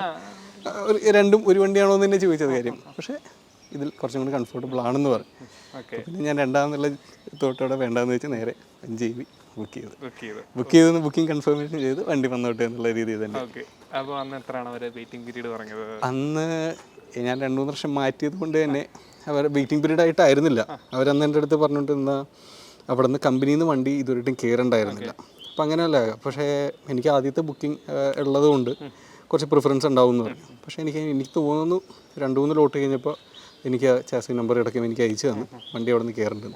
പിന്നെ ഏകദേശം എനിക്കൊന്ന് ഒരു 1 വീക്ക് ഡിലേ ആയി. വണ്ടി അവിടെ നിന്ന് ട്രാൻസിറ്റും ഒക്കെ കഴിഞ്ഞ് ഇവിടെ വന്ന് ഇടിയെ കഴിഞ്ഞ് എനിക്ക് പറയണമെങ്കിൽ ഒരു 2 വീക്സ് 3 വീക്സിനുള്ളിൽ കിട്ടിയതാണെന്ന് ഒരു ലാസ്റ്റ് ഇത് ഫിക്സ് ചെയ്ത് കിട്ടേണ്ടത്. ഞാൻ റെഗുലർ ഫോളോ അപ്പ് ഉണ്ടായിരുന്നു. അവിടുന്ന് വണ്ടി കയറിയോ പിന്നെ അലോട്ട് ചെയ്തോ അങ്ങനെ വെച്ചിട്ട് പുള്ളി നല്ലൊരു ഇതായിട്ടാണ് സ്റ്റാഫായിട്ടാണ്. ഞാൻ പുള്ളീനെ കാണുന്നത് അവസാനം ഡെലിവറി സമയത്ത് മാത്രം കണ്ടിട്ടുള്ളൂ. പക്ഷെ ഫോൺ വഴിയുള്ളതല്ല. പക്ഷെ വളരെ സപ്പോർട്ടീവ് ആയിരുന്നു. ഏത് ഷോറൂമായിരുന്നു? ഞാൻ മലയാളം. ഓക്കെ. നമ്മൾ വണ്ടി തിരിച്ചിട്ടു. ഏതാണ് ഇഷ്ടം, റിയർ ആണോ ഫ്രണ്ട് ആണോ? എന്താ നല്ല ഫ്രണ്ടാണ് ഇഷ്ടം. തർക്കമില്ലാത്ത കാര്യമാണ്. ഒരു റിയർ പഴയ ഇതിൻ്റെ ഡിസൈൻ തന്നെ പ്രത്യേകിച്ച് വ്യത്യാസങ്ങളൊന്നുമില്ല. എന്തെങ്കിലും കുറവ് വന്നിട്ടുണ്ടെങ്കിലുള്ളൂ. പിന്നെ ബാഡ്ജിങ് ഒക്കെ ബ്ലാക്ക് ആക്കിയിട്ടുണ്ട് അവർ, ഡീക്രോം ചെയ്ത പോലെ അതിൻ്റെതായ. പക്ഷെ ബാക്കിയെല്ലാം ഫ്രീ. പിന്നെന്താണ് വണ്ടിയുടെ ഏറ്റവും കിട്ടി കഴിഞ്ഞിട്ട് അട്രാക്ട് ചെയ്ത കാര്യം എന്ന് പറഞ്ഞാൽ മെയിനായിട്ടെന്ന് പറഞ്ഞാൽ നമ്മൾ ഇലക്ട്രിക്കിലേക്ക് വരുമ്പോൾ ഒന്ന് റേഞ്ച് ആണ് നമുക്കൊരു നോക്കണ്ട. തെറ്റില്ലാത്തൊരു റേഞ്ച് അതിൽ കിട്ടുന്നുണ്ട്. പിന്നെ നമുക്ക് വന്നതെന്ന് പറഞ്ഞാൽ കംഫോർട്ട്. ഒന്നത് ഹൈറ്റ് പൊസിഷൻ. 2 വണ്ടിയിൽ നമ്മൾ വരുമ്പോൾ സീറ്റിംഗ് ഹൈറ്റ് വ്യത്യാസം തന്നെ നമുക്കൊരു. പിന്നെ നമുക്ക് അട്രാക്റ്റീവായിട്ട് പറയുന്നതെന്ന് പറഞ്ഞാൽ നല്ല പവറുണ്ട്. നമുക്ക് പവർ കോംപ്രമൈസ് ഇതിൽ എന്തൊന്നാലും വരില്ല ബാക്കി ഇതിനെക്കാട്ടും. പിന്നെ മടിയില്ലാണ്ട് എവിടെയും കൊണ്ടുപോകാം. എനിക്ക് ഒരാഴ്ചയായിട്ട് തന്നെ ഇപ്പോൾ ഒരു 850 കിലോമീറ്ററോളമായി. ഒരാഴ്ച കൊണ്ട് 850 ഓടിച്ചു എന്നുള്ള എന്തെങ്കിലുമൊക്കെ ആവശ്യങ്ങൾ നമ്മൾ ചിലപ്പോൾ മാറ്റി വെച്ച ആവശ്യങ്ങളായിരിക്കാം. നമുക്ക് മറ്റേതായിട്ട് അങ്ങനെ ചിന്തിക്കണ്ട പോവാം. അങ്ങനെ വന്നപ്പോൾ നമ്മൾ അതാണ് ഏറ്റവും വലിയൊരു അഡ്വാൻറ്റേജ് ആയിട്ട് നമുക്ക് തോന്നുന്നത്. കാര്യം നമുക്ക് ഒന്നും മടിയില്ലാണ്ട് വണ്ടി എടുത്ത് പോവാം. ഇത്രയും വർഷം ശീലിച്ച് വന്നൊരു കാര്യം, അതായത് വണ്ടി എടുക്കണമല്ലോ പെട്രോൾ അടിക്കണമല്ലോ എന്നുള്ളൊരു കാര്യം പെട്ടെന്ന് മാറിയല്ലേ? പെട്ടെന്ന് മാറി. അതിലേക്ക് നമുക്കൊരു ഇപ്പോൾ മറ്റു വണ്ടി ഇവിടെ ചിലപ്പോൾ പ്രൈമറി വണ്ടി എന്നുള്ള ഉദ്ദേശിച്ച് അത് അവിടെ കിടപ്പായിരിക്കും. നമ്മുടെ മെയിൻ ഫോക്കസ് തന്നെ ഇതിലായിരിക്കാം. നമ്മളിതേ ഉപയോഗിക്കുള്ളൂ. ഇപ്പം റേഞ്ച് എത്ര കിലോമീറ്റർ കിട്ടി? റേഞ്ച് എനിക്ക് കിട്ടിയേക്കണമെന്ന് പറഞ്ഞാൽ ഇപ്പോൾ ഞാൻ ഒരു 3 ടൈംസിനടുത്ത് ചാർജ് ചെയ്തിട്ടുണ്ട്. എനിക്ക് കിട്ടിയപ്പോഴത്തേക്കും എനിക്ക് ആദ്യത്തെ എനിക്ക് ഏകദേശം എന്ന് വെച്ചാൽ നമ്മൾ ഫുൾ തീർക്കില്ല, എന്നാലും ബാക്കിയുള്ളതെന്ന് വെച്ച് പറയുകയാണെങ്കിൽ എനിക്ക് 260 എന്നുള്ള രീതിയിലായിരുന്നു ഫസ്റ്റ്. എത്ര % ബാക്കി ഉണ്ടായിരുന്നു? എനിക്ക് ആ സമയത്ത് ഫസ്റ്റ് കിട്ടിയപ്പോൾ എനിക്കൊന്നൊരു 20 താഴെയായിരുന്നു ബാക്കി ഉണ്ടായിരുന്നത്. അല്ല, അതും കൂടി കൂട്ടിയിട്ടാണ് ഞാൻ പറഞ്ഞത്. ബാലൻസും കൂടി കൂട്ടിയിട്ട് ഏകദേശം 260 270 എന്നുള്ള ഇതിൽ വന്നു. പക്ഷേ അന്ന് അത് കഴിഞ്ഞിട്ട് ഞാൻ ഫുൾ ചാർജ് ചെയ്തു. അപ്പോൾ നമുക്ക് ആപ്പിൽ തന്നെ ഡ്രൈവിംഗ് പാറ്റേൺ ഒക്കെ നോക്കാം. ഡ്രൈവിംഗ് പാറ്റേൺ ഇമ്പ്രൂവ് ചെയ്ത് വന്ന് എനിക്ക് ലാസ്റ്റ് കിട്ടിയതെന്ന് വെച്ചാൽ എനിക്കൊരു 285 കിട്ടി. 12% ബാറ്ററി റിമൈനിങ് ഉണ്ടായിരുന്നു. എന്നാലും വരുമ്പോൾ ഒരു 320 330 എന്നുള്ള. പക്ഷെ അത് അത്യാവശ്യം നല്ലതായിരുന്നു. ഞങ്ങൾ പോയത് പാനിയേലിപ്പോരാൻ. അവിടെ അത്യാവശ്യം കുറച്ച് കയറ്റം. പാനിയേലിപ്പോരില്ലേ, അവിടെ പോയപ്പോൾ കയറ്റം വർക്കൊക്കെ ഉണ്ടായിരുന്നു. പക്ഷെ എന്നാലും അട്രാക്റ്റീവ് റേഞ്ച് എനിക്ക് അതിൽ കിട്ടി. എക്സ്പെക്ട് ചെയ്യാം. അതെ, 320 റിയൽ ലൈഫിൽ നമുക്ക് എക്സ്പെക്ട് ചെയ്യാം. പിന്നെ ഞാനിതിൻ്റെ അകത്ത് ഇതിൽ പോയേക്കണത് ഒരു സ്പോർട്സിൽ പോയി ഇടാത്ത റേഞ്ചാണ്. പക്ഷേ സിറ്റിയും ഇതുണ്ടെങ്കിൽ തന്നെ നമ്മുടെ കാര്യങ്ങളെല്ലാം നടക്കും. പിന്നെ സ്പോർട്സ് ഒരു ഫണ്ടിന് വേണ്ടി നമ്മൾ വല്ലപ്പോഴും ഇടുക, പക്ഷേ കണ്ടിന്യൂസ് അങ്ങനെ ഇടാറില്ല. പിന്നെ എ സി ഇട്ടാണല്ലോ ഈ എല്ലാം ഫുൾ എ സി. പറഞ്ഞത്. ഓക്കെ. പിന്നെ ചാർജിങ്ങിൻ്റെ കാര്യത്തിൽ ഇതുവരെ ഇപ്പം 3 ചാർജിങ് ചെയ്തു പറഞ്ഞത് വീട്ടിലാണോ അതോ? അല്ല, ഞാൻ എല്ലാം വീട്ടിൽ ഇറക്കണം. ശരിക്കും ഇതിൻ്റെ അകത്ത് ശരിക്കും ACFC എന്ന് പറഞ്ഞൊരു ഫാസ്റ്റ് ചാർജിങ് ഓപ്ഷൻ ഉണ്ട്. ഞാനത് എടുത്തിട്ടില്ല. അപ്പോൾ എനിക്കിപ്പോൾ ശരിക്കും സ്ലോ ചാർജിങ് ഉള്ളത്. അത് പക്ഷേ നമുക്ക് അപ്ഗ്രേഡ് എപ്പോൾ ആണെങ്കിലും ചാർജർ മേടിച്ചാൽ മതി. അപ്പോൾ അതിൻ്റേതായ എനിക്കൊരു സമയമാണ് ഉള്ളത്. മറ്റേതാകുമ്പോൾ ഒരു 5 hours ചാർജ് ആവും. പക്ഷേ ഇതെനിക്ക് ചിലപ്പോൾ 11-12 hours കംപ്ലീറ്റ് ഡ്രെയിൻ ചെയ്ത് എനിക്ക് കിട്ടേണ്ടി വരും. ഇപ്പോൾ പുതിയ പഞ്ചിൽ പുതിയ ടെക്നോളജിയാണ് കൊണ്ടുവന്നിരിക്കുന്നത്. വ്യത്യാസം വന്നിട്ടുണ്ട്. അതായത് EV ഫോക്കസ് ചെയ്തിട്ടുള്ള കുറച്ച് വ്യത്യാസങ്ങൾ ഈ ഒരു പ്ലാറ്റ്ഫോമിൽ കൊണ്ടുവന്നിട്ടുണ്ട്. ബാറ്ററിയുടെ എഫിഷ്യൻസിയെ കൂട്ടാനായിട്ടുള്ള കാര്യങ്ങൾ, ഹീറ്റിംഗ് കുറയ്ക്കാനായിട്ടുള്ള കുറേ കാര്യങ്ങൾ വന്നിരിക്കുന്നു. അതുകൊണ്ട് ഫാസ്റ്റ് ചാർജിങ്ങിൻ്റെ കാര്യം ഇമ്പ്രൂവ് ചെയ്യാൻ പറ്റിയിട്ടുണ്ട്. എല്ലാം നമുക്ക് അതിൻ്റെ അകത്ത് കവേർഡായിട്ട് വരും. പിന്നെ ഞാൻ എന്ന് പറഞ്ഞാൽ ഒരു 50,000 അഡീഷണൽ കൊടുക്കുന്ന ACFC. അതിൻ്റെ അകത്ത് 5 hours എന്ന് പറയുമ്പോൾ മാക്സിമം 4 ഒക്കെ ഉണ്ടെങ്കിൽ നമുക്ക് ചാർജ് ചെയ്യുന്നത് ഹോം ചാർജിങ്. ഞാനിപ്പോൾ അത് ഓപ്റ്റ് ചെയ്തില്ല. ഞാൻ നമ്മൾ ബഡ്ജറ്റ് ഇങ്ങനെ കയറി വന്നുകൊണ്ട് എനിക്ക് ഇപ്പോൾ പക്ഷേ എപ്പോഴെങ്കിലും എനിക്കത് പോരാണ്ട് വന്നാൽ അഡീഷണൽ ചാർജർ മേടിക്കേണ്ട ഒരു ഇതിലേക്ക് മാത്രം. എത്ര കോസ്റ്റ് വരുന്നത്? അത് ഞാൻ എനിക്ക് തോന്നുന്നു ടാറ്റ തന്നെ 50,000 ആണ്. പക്ഷെ പുറത്തൊക്കെ എനിക്ക് തോന്നുന്നു അത് പക്ഷേ 3 phase കൂടിയാണ്. എനിക്ക് തോന്നുന്നു ഒരു 60 ഒക്കെ ഉണ്ടെങ്കിൽ വേറെ കിട്ടുമെന്ന് തോന്നുന്നു. കാര്യം എൻ്റെ ഒരു ഫ്രണ്ട് യൂസ് ചെയ്യുന്നുണ്ട്. അവർ 60 എന്നുള്ള രീതിയിലാണ് എടുത്തേക്കുന്നത് പറഞ്ഞിരിക്കുന്നത്. അപ്പോൾ ലോങ് ഡ്രൈവ് പോയെന്ന് പറഞ്ഞില്ലേ, അതിൻ്റെ ഒരു എക്സ്പീരിയൻസ്, ഡ്രൈവിംഗ് കംഫർട്ട്, അതുപോലെ തന്നെ റേഞ്ച് ആങ്സൈറ്റി ഉണ്ടായിരുന്നോ, അങ്ങനെയുള്ള കാര്യങ്ങളെ പറ്റി? ആദ്യം തന്നെ നമ്മൾ റേഞ്ച് ആങ്സൈറ്റി അതാണല്ലോ എല്ലാവരുടെയും ഒരു കൺസേൺ. കംഫർട്ട് എപ്പോഴും സെക്കൻഡിൽ വന്നു. പക്ഷേ എനിക്ക് റേഞ്ച് ആങ്സൈറ്റി ഉണ്ടോ എന്ന് ചോദിച്ചാൽ എനിക്ക് കാര്യമായിട്ടില്ല. കാര്യം ഞാൻ ഒരു ഓരോ സ്കൂട്ടർ യൂസ് ചെയ്യുന്നുണ്ട്. അതിൻ്റെ അകത്ത് ഞാനൊരു 20,000 ഇപ്പോൾ കവർ ചെയ്തിട്ടുണ്ട്. അതിൻ്റെ യൂസർ എക്സ്പീരിയൻസ് വേണമെങ്കിൽ താഴെ കമൻറ്റ് ചെയ്യുക. അപ്പോൾ ആ ഒരു ഇത് വരുമ്പോൾ അത് ശരിക്കും ഒരു ഇലക്ട്രിക് ഓടി ചെയ്യുമ്പോഴായിരിക്കും അത് മാറണത്. അപ്പോൾ ആ ഒരു ഇഷ്യൂ എനിക്കില്ല. പിന്നെ ഞാൻ കുറച്ചും കൂടി അറിയാൻ കഴിഞ്ഞത് നമുക്കിതിനകത്ത് ആവറേജ് കൺസംഷൻ ഉണ്ട്. ശരിക്കും മീറ്ററിൽ കാണിക്കുന്ന ആ ഒരു വാല്യൂസ് ആയിരിക്കില്ല നമ്മൾ ആവറേജ് കൺസംഷൻ വെച്ച് നോക്കണം. ഇപ്പോൾ ഞാൻ എൻ്റെ ഡ്രൈവിംഗ് പാറ്റേണിൽ എനിക്ക് കിട്ടിയേക്കണ ആവറേജ് കൺസംഷൻ എന്ന് പറഞ്ഞാൽ 120 watts/km അതിൽ താഴെ. ഇപ്പോൾ ഞാൻ രാത്രി പോയപ്പോൾ എനിക്ക് 89 അടുത്ത് വരെ കിട്ടിയിട്ടുണ്ട്. അപ്പോൾ ഞാൻ ചെയ്യണ ആ കൂടെ 35 kW ഡിവൈഡ് ബൈ ചെയ്ത് കഴിഞ്ഞാൽ എനിക്ക് എത്ര കിട്ടുന്നു, കാര്യം എനിക്കതിൽ കോൺഫിഡൻ്റ് ആണ്. അപ്പോൾ അത് എത്ര സ്പീഡിലാണ് പോയത് ഈ പറഞ്ഞ 80? ഞാനെല്ലാം ഒരു 70 അല്ല ഒരു 80 മാക്സിമം ആണെങ്കിലും 40 ഒരു ആവറേജ്. പക്ഷേ നമുക്ക് 40 എന്നുള്ള രീതി 40-50 ആവറേജ് ആയിരിക്കും അത്. അപ്പോൾ അതുകൊണ്ട് നമുക്ക് ഇപ്പോൾ ഞാനിപ്പോൾ വീട്ടിലായാലും അപ്പോൾ ഒരു റേഞ്ച് ആങ്സൈറ്റി ഉണ്ട്. ഞാൻ പറയും ഈ ഒരു ഇത് ജസ്റ്റ് നമ്മുടെ ഡ്രൈവിംഗ് പാറ്റേൺ ഓരോരുത്തരായിട്ട് നോക്കി വെച്ചാൽ മതി. അത് നമുക്ക് എല്ലാ ട്രിപ്പിലും റീസെറ്റ് ചെയ്താൽ നമ്മുടെ ഒരു ഇതുപോലെ നമുക്ക് കിട്ടും. അത് നമ്മുടെ മനസ്സിലുണ്ടെങ്കിൽ ജസ്റ്റ് ബാറ്ററി ഡിവൈഡ് ബൈ എത്രയെന്ന് ചെയ്താൽ ഞാൻ ആ ഒരു കാൽക്കുലേഷൻ ഇതിൻ്റെ അകത്തുള്ള നോക്കണതിനെക്കാട്ടും നല്ലത്. അത് ഞാനിതുപോലെ ഒരു ഗ്രൂപ്പ്സിൽ നിന്ന് ഞാൻ പിന്നീട് അറിഞ്ഞത് ഒരു കാര്യം. പക്ഷേ ഞാനത് ഫോളോ ചെയ്തപ്പോൾ എനിക്കത് കുഴപ്പമില്ല. അങ്ങനെയാണ് എനിക്കും ആ കോൺഫിഡൻസ് എല്ലാം ഉണ്ട്. ഈ വോക്കിലൊക്കെ ഉണ്ടോ? ഇല്ല അത്ര വരെ എത്തിയിട്ടില്ല. ഓക്കെ. അപ്പം റേഞ്ച് ആങ്സൈറ്റി ബ്രോയ്ക്കില്ല? എനിക്കില്ല. അപ്പം ലോങ് ഡ്രൈവ് പോയപ്പോഴത്തെ എങ്ങനെയായിരുന്നു ചാർജിങ് പ്ലാനിങ് ഒക്കെ എങ്ങനെയായിരുന്നു? എത്ര കിലോമീറ്റർ ആയിരുന്നു? ഞാൻ ഇതിൽ ഈ ഒരു ചാർജ് എന്ന് പറഞ്ഞാൽ ഞാൻ ഫുൾ ചാർജ് ചെയ്തിട്ട് ഒരു 120 km ഞാൻ പോയി. അത് കഴിഞ്ഞിട്ട് തിരിച്ചു വന്ന് പിന്നെയാണ് പനിയിൽ പോകേണ്ടി വന്നത്. പക്ഷേ ഞാൻ അതിൻ്റെ അത് എൻ്റെ കണക്ക് പ്രകാരം പോയിട്ട് വരും. അപ്പോൾ വന്നതിരിക്കുന്നൊരു 140 അടുത്തുള്ള ഇതാണ് ഞാൻ പോയത്. അങ്ങനെയാണ് ആ ഒരു ഇതായത്. പക്ഷേ അതിൽ ബുദ്ധിമുട്ടൊന്നും ഇല്ലായിരുന്നു. കുഴപ്പമില്ലായിരുന്നു. അത്യാവശ്യം കയറ്റം ഉണ്ടെങ്കിൽ ഞാൻ ഇടയ്ക്കൊന്ന് നോക്കും, മീറ്ററിൽ നോക്കും. വലിയൊരു കൺസംഷൻ കൂടുന്നില്ല. കൂടിയാൽ മാത്രം നമ്മൾ നോക്കേണ്ട ഒരു പേടിക്കേണ്ട കാര്യമുള്ളൂ. പിന്നെ ഒരു കയറ്റം ഉണ്ടാവും, ഇറക്കം ഉണ്ടാവും. ഇറക്കത്തിൽ ഗെയിൻ ചെയ്യാന്നുള്ളത്. പിന്നെ ഡ്രൈവിംഗ് പാറ്റേൺ നേരത്തെ പറഞ്ഞാൽ റീജിയനാണ് ഒരു മെയിൻ കാര്യം. ഞാൻ ഒരു യൂസ് ചെയ്യുന്നത് ഞാൻ റീജിയൻ ഇട്ടിട്ടുള്ള ഒരു യൂസേജാണ് എനിക്കുള്ളത്. 1 2 3 ഞാൻ 3യിലുള്ള ഒരാളാണ്. ഞാൻ ഒരു സിംഗിൾ പെഡൽ ഒരാളാണ്. ഇനി ഞാൻ കമ്പനി പോകുമ്പോൾ ശരിക്കും തിരക്കൊന്നും ഇല്ലാത്ത റൂട്ടാണ്. അപ്പോൾ അവിടെ ഞാൻ അതിൻ്റെ അകത്ത് യൂസ്ഡ് ആയി. കാര്യം ആദ്യത്തെ ഒരു ഇപ്പോൾ ഞാൻ 2 വീലറിൻ്റെ ആയാലും ഞാൻ അതിൽ പോകുമ്പോൾ ആദ്യമൊക്കെ നമ്മൾ വലിയ സ്പീഡിലൊക്കെ പോകും. പക്ഷേ ഇപ്പോൾ ഒരു സിംഗിൾ യൂസ് അപ്പോൾ അത് തന്നെ എനിക്കിതിൽ ഫോളോ ചെയ്യാൻ പറ്റി. അത് അതിനേക്കാട്ടും ബെറ്റർ ആയിട്ട് ഇതിൻ്റെ അകത്ത് നമുക്ക് കിട്ടുന്നുണ്ട്. സിംഗിൾ പെഡൽ റേഞ്ച് കിട്ടുന്നത്, റേഞ്ചും സിംഗിൾ പെഡൽ എക്സ്പീരിയൻസ് ആണല്ലോ. ഓക്കെ. അപ്പം നമ്മൾ ഒരു നെക്സൺ EVയിൽ ഓൾ ഇന്ത്യ റൈഡ് പോയ എൻ്റെ ഒരു വീഡിയോ നമ്മൾ ചെയ്തിട്ടുണ്ട്. നമ്മുടെ ചാനൽ ഒന്ന് ചെക്ക് ചെയ്ത് നോക്കുക. അതിനകത്ത് പറയുന്നുണ്ട്, മീൻസ് അവർ ഓൾ ഇന്ത്യ മീൻസ് ഇന്ത്യയുടെ കുറേ സ്റ്റേറ്റ്സ് കവർ ചെയ്തിട്ടുണ്ട്. അപ്പോൾ അതിനകത്ത് അവരുടെ റേഞ്ച് ആങ്സൈറ്റിയുടെ കാര്യം, അവരുടെ പ്ലാനിങ്ങിൻ്റെ കാര്യങ്ങളെല്ലാം നമ്മൾ അതിനകത്ത് പറയുന്നുണ്ട്. എങ്ങനെ അവർ ഈ ഇത്രയും വലിയൊരു ട്രിപ്പ്, അത് ഫാമിലിയാണ്. പിന്നെ ഇപ്പോൾ ഞാൻ നോക്കിയപ്പോഴും ഒരു എല്ലായിടത്തും ഉണ്ട്. എങ്ങാനും പേടിയായത് തന്നെ നമുക്ക് ഞാനിപ്പോൾ ഒരു ആപ്പും ഞാൻ ഇൻസ്റ്റാൾ ചെയ്തിട്ടുള്ള കാര്യം ഓരോരുത്തർ പറയുമ്പോഴാണ് അവിടെ ചെന്ന് സ്കാൻ ചെയ്ത് കിട്ടും. ഓക്കെ നമ്മൾ പക്ഷേ എന്നാലും നമുക്കിപ്പോൾ എല്ലായിടത്തും ഉണ്ടെന്നുള്ളൊരു വിശ്വാസം ഉള്ളതുകൊണ്ട് കേരളത്തിൽ ഉള്ളതുകൊണ്ട് നമുക്ക് അങ്ങനെ ഒരു പേടി ഇപ്പോൾ തന്നെയില്ല. ഇപ്പോൾ തന്നെ നമുക്ക് നോക്കിയാൽ ട്രിപ്പ് പ്ലാൻ ചെയ്യണമെങ്കിൽ തന്നെ ഒരു ആപ്പ് ഉണ്ടെന്നുള്ള രീതിയിലാണ് എല്ലാം കാണാൻ പറ്റും. നമുക്കൊരു ബുദ്ധിമുട്ട് അങ്ങനെ വരുന്നില്ല. ഇത്രയും ഈ ഇലക്ട്രിക് യുഗം തുടങ്ങി ഇത്രയും പെട്ടെന്ന് തന്നെ ഇത്രയും ആയെങ്കിൽ ഉടനെ തന്നെ ഇത് ഉറപ്പായിട്ടും ഇതായിട്ട് വളരും എന്തായാലും. പിന്നെ ലോങ് ഡ്രൈവിന്റെ കംഫർട്ട് എങ്ങനെയുണ്ടായിരുന്നു? ഫാമിലി ആയിട്ടായിരുന്നോ? ഫാമിലി തന്നെ ഞാനും വൈഫും കൂടി പോണത് വേറെ, പക്ഷേ രാത്രിയൊക്കെ പോകണമെങ്കിൽ ഞങ്ങളായിട്ട്. അപ്പോൾ അതിൻ്റെ അകത്ത് നമുക്കൊരു വലിയ ഇതില്ല. പക്ഷേ ഫാമിലി ആയിട്ട് പോകണമെങ്കിൽ എല്ലാവരും കംഫർട്ടബിൾ. അവരുടെ ഒരു മെയിൻലി എന്ന് പറയുന്നത് നമുക്ക് സീറ്റ്സ് തന്നെ വെന്റിലേറ്റഡ് ആണ്.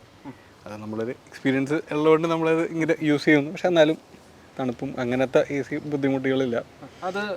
അതുകൊണ്ട് ഇട്ടിട്ടാണോ നമ്മൾ മുമ്പത്തെ റേഞ്ച് പറഞ്ഞത്? പക്ഷെ അത് നമ്മൾ ഫുൾ ടൈം ഇട്ടിട്ടില്ല. കാര്യം ഓരോരുത്തരെ ഇപ്പം എനിക്ക് തോന്നുന്നു 2 സീറ്റിൽ മാറി മാറിയാണ് അതിൻ്റെ ഓപ്ഷൻ. അതും ലെവൽ 3 ആണ്. ലെവൽ 3 വരുമ്പോൾ നമുക്ക് ചിലപ്പോൾ ഒരു മൂളിച്ച പോലെ വെച്ചേക്കുന്നതുകൊണ്ട് ഞാൻ ലെവൽ 3 ഇടാറില്ല. 1 ഉം 2 ഇട്ട് തന്നെ നമുക്ക് കുഴപ്പമില്ല അതിൻ്റെ അകത്ത് കിട്ടുന്നത്. പിന്നെ ഫാമിലിക്ക് എല്ലാവർക്കും കംഫർട്ടബിൾ ആയിട്ട്. സസ്പെൻഷൻ ശരിക്കും പറയേണ്ട ഒരു കാര്യമാണ് ഇതിൻ്റെ അകത്ത്. ഞാൻ വായിച്ചിടത്തോളം ഇതിൻ്റെ അകത്ത് എന്തോ ഇമ്പ്രൂവ്മെൻറ്റ്സ് വന്നിട്ടുണ്ട്. കാര്യം പ്ലാറ്റ്ഫോം മാറ്റിയതിൻ്റെ അടുത്തോളം. പക്ഷേ അതെനിക്ക് ശരിക്കും ഫീൽ ചെയ്യാൻ പറ്റിയിട്ടുണ്ട്. കാര്യം നെക്സ്റ്റ് ഫോണിനെക്കാട്ടും എനിക്ക് കുറച്ചും കൂടി ഒരു സ്മൂത്ത് ഡ്രൈവ് ഇതിൽ തോന്നി. സസ്പെൻഷൻ്റെ കാര്യത്തിൽ. അതുകൊണ്ട് തന്നെ നമുക്കത് കാണാം, ഭയങ്കരമായിട്ട് പൊങ്ങിയാണ് വണ്ടി ഇരിക്കുന്നത്. ബാക്കിലത്തെ നിങ്ങൾക്ക് കാണാം വീൽ ആർച്ച് ചെയ്യുന്ന ഒരു 16 ഇഞ്ചാണ് വീൽ സൈസ് വന്നിരിക്കുന്നത്. എങ്കിലും ഇത്രയും ഒരു സ്പേസ് കാണുന്നത്. അപ്പോൾ അത് നമ്മൾ പെട്ടെന്ന് നോക്കുമ്പോൾ ഇങ്ങനെ പൊങ്ങിയിരിക്കണമല്ലോ, ചെറിയൊരു പൊങ്ങിയിരിക്കണമല്ലോ തോന്നും. പക്ഷേ അതിന് ഡ്രൈവ് കംഫോർട്ടിൽ ഭയങ്കര വ്യത്യാസം അറിയുന്നുണ്ട്. ബാഡ് റോഡ്സ് പോയി നോക്കിയോ? ബാഡ് റോഡ്സ് പോയി നോക്കിയിട്ടില്ല. ബാഡ് റോഡ്സ് ഇപ്പോൾ കുറവാണല്ലേ? വളരെ കുറവാണ്. നമ്മൾ കൂടുതൽ മെയിൻലി യാത്ര ചെയ്യുന്ന എല്ലാം നല്ല റോഡ്സ്. അതൊക്കെ ഗ്രൗണ്ട് ക്ലിയറൻസ് തന്നെയാണെങ്കിൽ ശരിക്കും ഇതിൻ്റെ അത് 195 എന്നുള്ള രീതിയിൽ തന്നെ. നെക്സോണിൻ്റെ സെയിം. നെക്സോൺ ലോങ് റേഞ്ചിൻ്റെ സെയിം. എനിക്കൊണ്ട് മിഡ് റേഞ്ചിൽ കുറച്ചും കൂടി ഗ്രൗണ്ട് ക്ലിയറൻസ് ഉണ്ടോ എന്ന് 205 ആണോ എന്നൊരു ഡൗട്ട് ഉണ്ട്. പക്ഷേ ഇതിൻ്റെ അകത്ത് 195. പക്ഷേ അതിനോട് നമുക്കൊരു ബുദ്ധിമുട്ടുമില്ല. പിന്നെ മെയിനിൽ സീറ്റിംഗ് പൊസിഷൻ കുറച്ച് വണ്ടി പൊങ്ങിയിരിക്കേണ്ടതിന് കയറാൻ ഇറക്കാൻ എളുപ്പം. പിന്നെ 90 ഡിഗ്രി ഡോസ് ആകുമ്പോൾ കുറച്ചും കൂടി നമുക്കത് ബുദ്ധിമുട്ടില്ല. ചിലപ്പോൾ പ്രായമുള്ളവർക്ക് അങ്ങനെ നോക്കുമ്പോൾ അത് അവർക്ക് ഭയങ്കര സൗകര്യം. എന്ത് പറഞ്ഞു എല്ലാവർക്കും ഹാപ്പിയാണ്. അവർക്ക് തന്നെ മെയിൻലി എവിടെയാണെങ്കിൽ കറങ്ങാൻ പോകുന്ന ആൾക്കാര്. അപ്പം അതും കൂടിയാണ് ഇവർ നമ്മളെടുക്കാൻ. അപ്പോൾ സ്ഥിരമായിട്ട് കറങ്ങാൻ പോയിക്കൊണ്ടിരുന്ന. ഇപ്പം പണ്ടെന്ന് പറഞ്ഞാൽ ഞങ്ങൾ കസിൻസൊക്കെ ആയിട്ട് കുറേ പേരാകുമ്പോൾ കറക്കം. ഇപ്പം അത് കുറഞ്ഞു വന്ന് ഓരോരുത്തർ വന്ന് ഫാമിലി ആയപ്പോൾ അപ്പോൾ അങ്ങനെയും കൂടിയാണ് ഇത് ഒരു EVയിലോട്ട് വരാനുള്ള മെയിൻ കാര്യം. വീണ്ടും ഫ്രണ്ടിലേക്ക് വന്നു. ഫ്രണ്ടിലിട്ടാൽ ഒരു സാറ്റിസ്ഫാക്ഷൻ കിട്ടും. അതെ അല്ലേ? ഈ ഒരു ലുക്കാണ് ഇഷ്ടം. DRL ദൂരെ നോടി വരുമ്പോഴേ നല്ലതായിട്ട് കാണാം. പിന്നെ ചാർജിങ് പോർട്ട് അത് ഇലക്ട്രിക്കലാണ്. ഉള്ളിലൊരു ബട്ടൺ ഉണ്ട്, അത് വെച്ചാൽ ഓപ്പൺ ആവും. അതുകൂടെങ്കിൽ ഇതിൻ്റെ ഹുഡിൻ്റെ അകത്ത് തന്നെ ഒരു മാനുവലി റിലീസ് ഉണ്ട്. ഓക്കെ. പിന്നെ സിറ്റി യൂസിൽ അനുഭവപ്പെട്ട വ്യത്യാസങ്ങൾ എന്തൊക്കെയാണ്? സിറ്റി യൂസിൽ മെയിൻലി റീജിയനിലാണ്.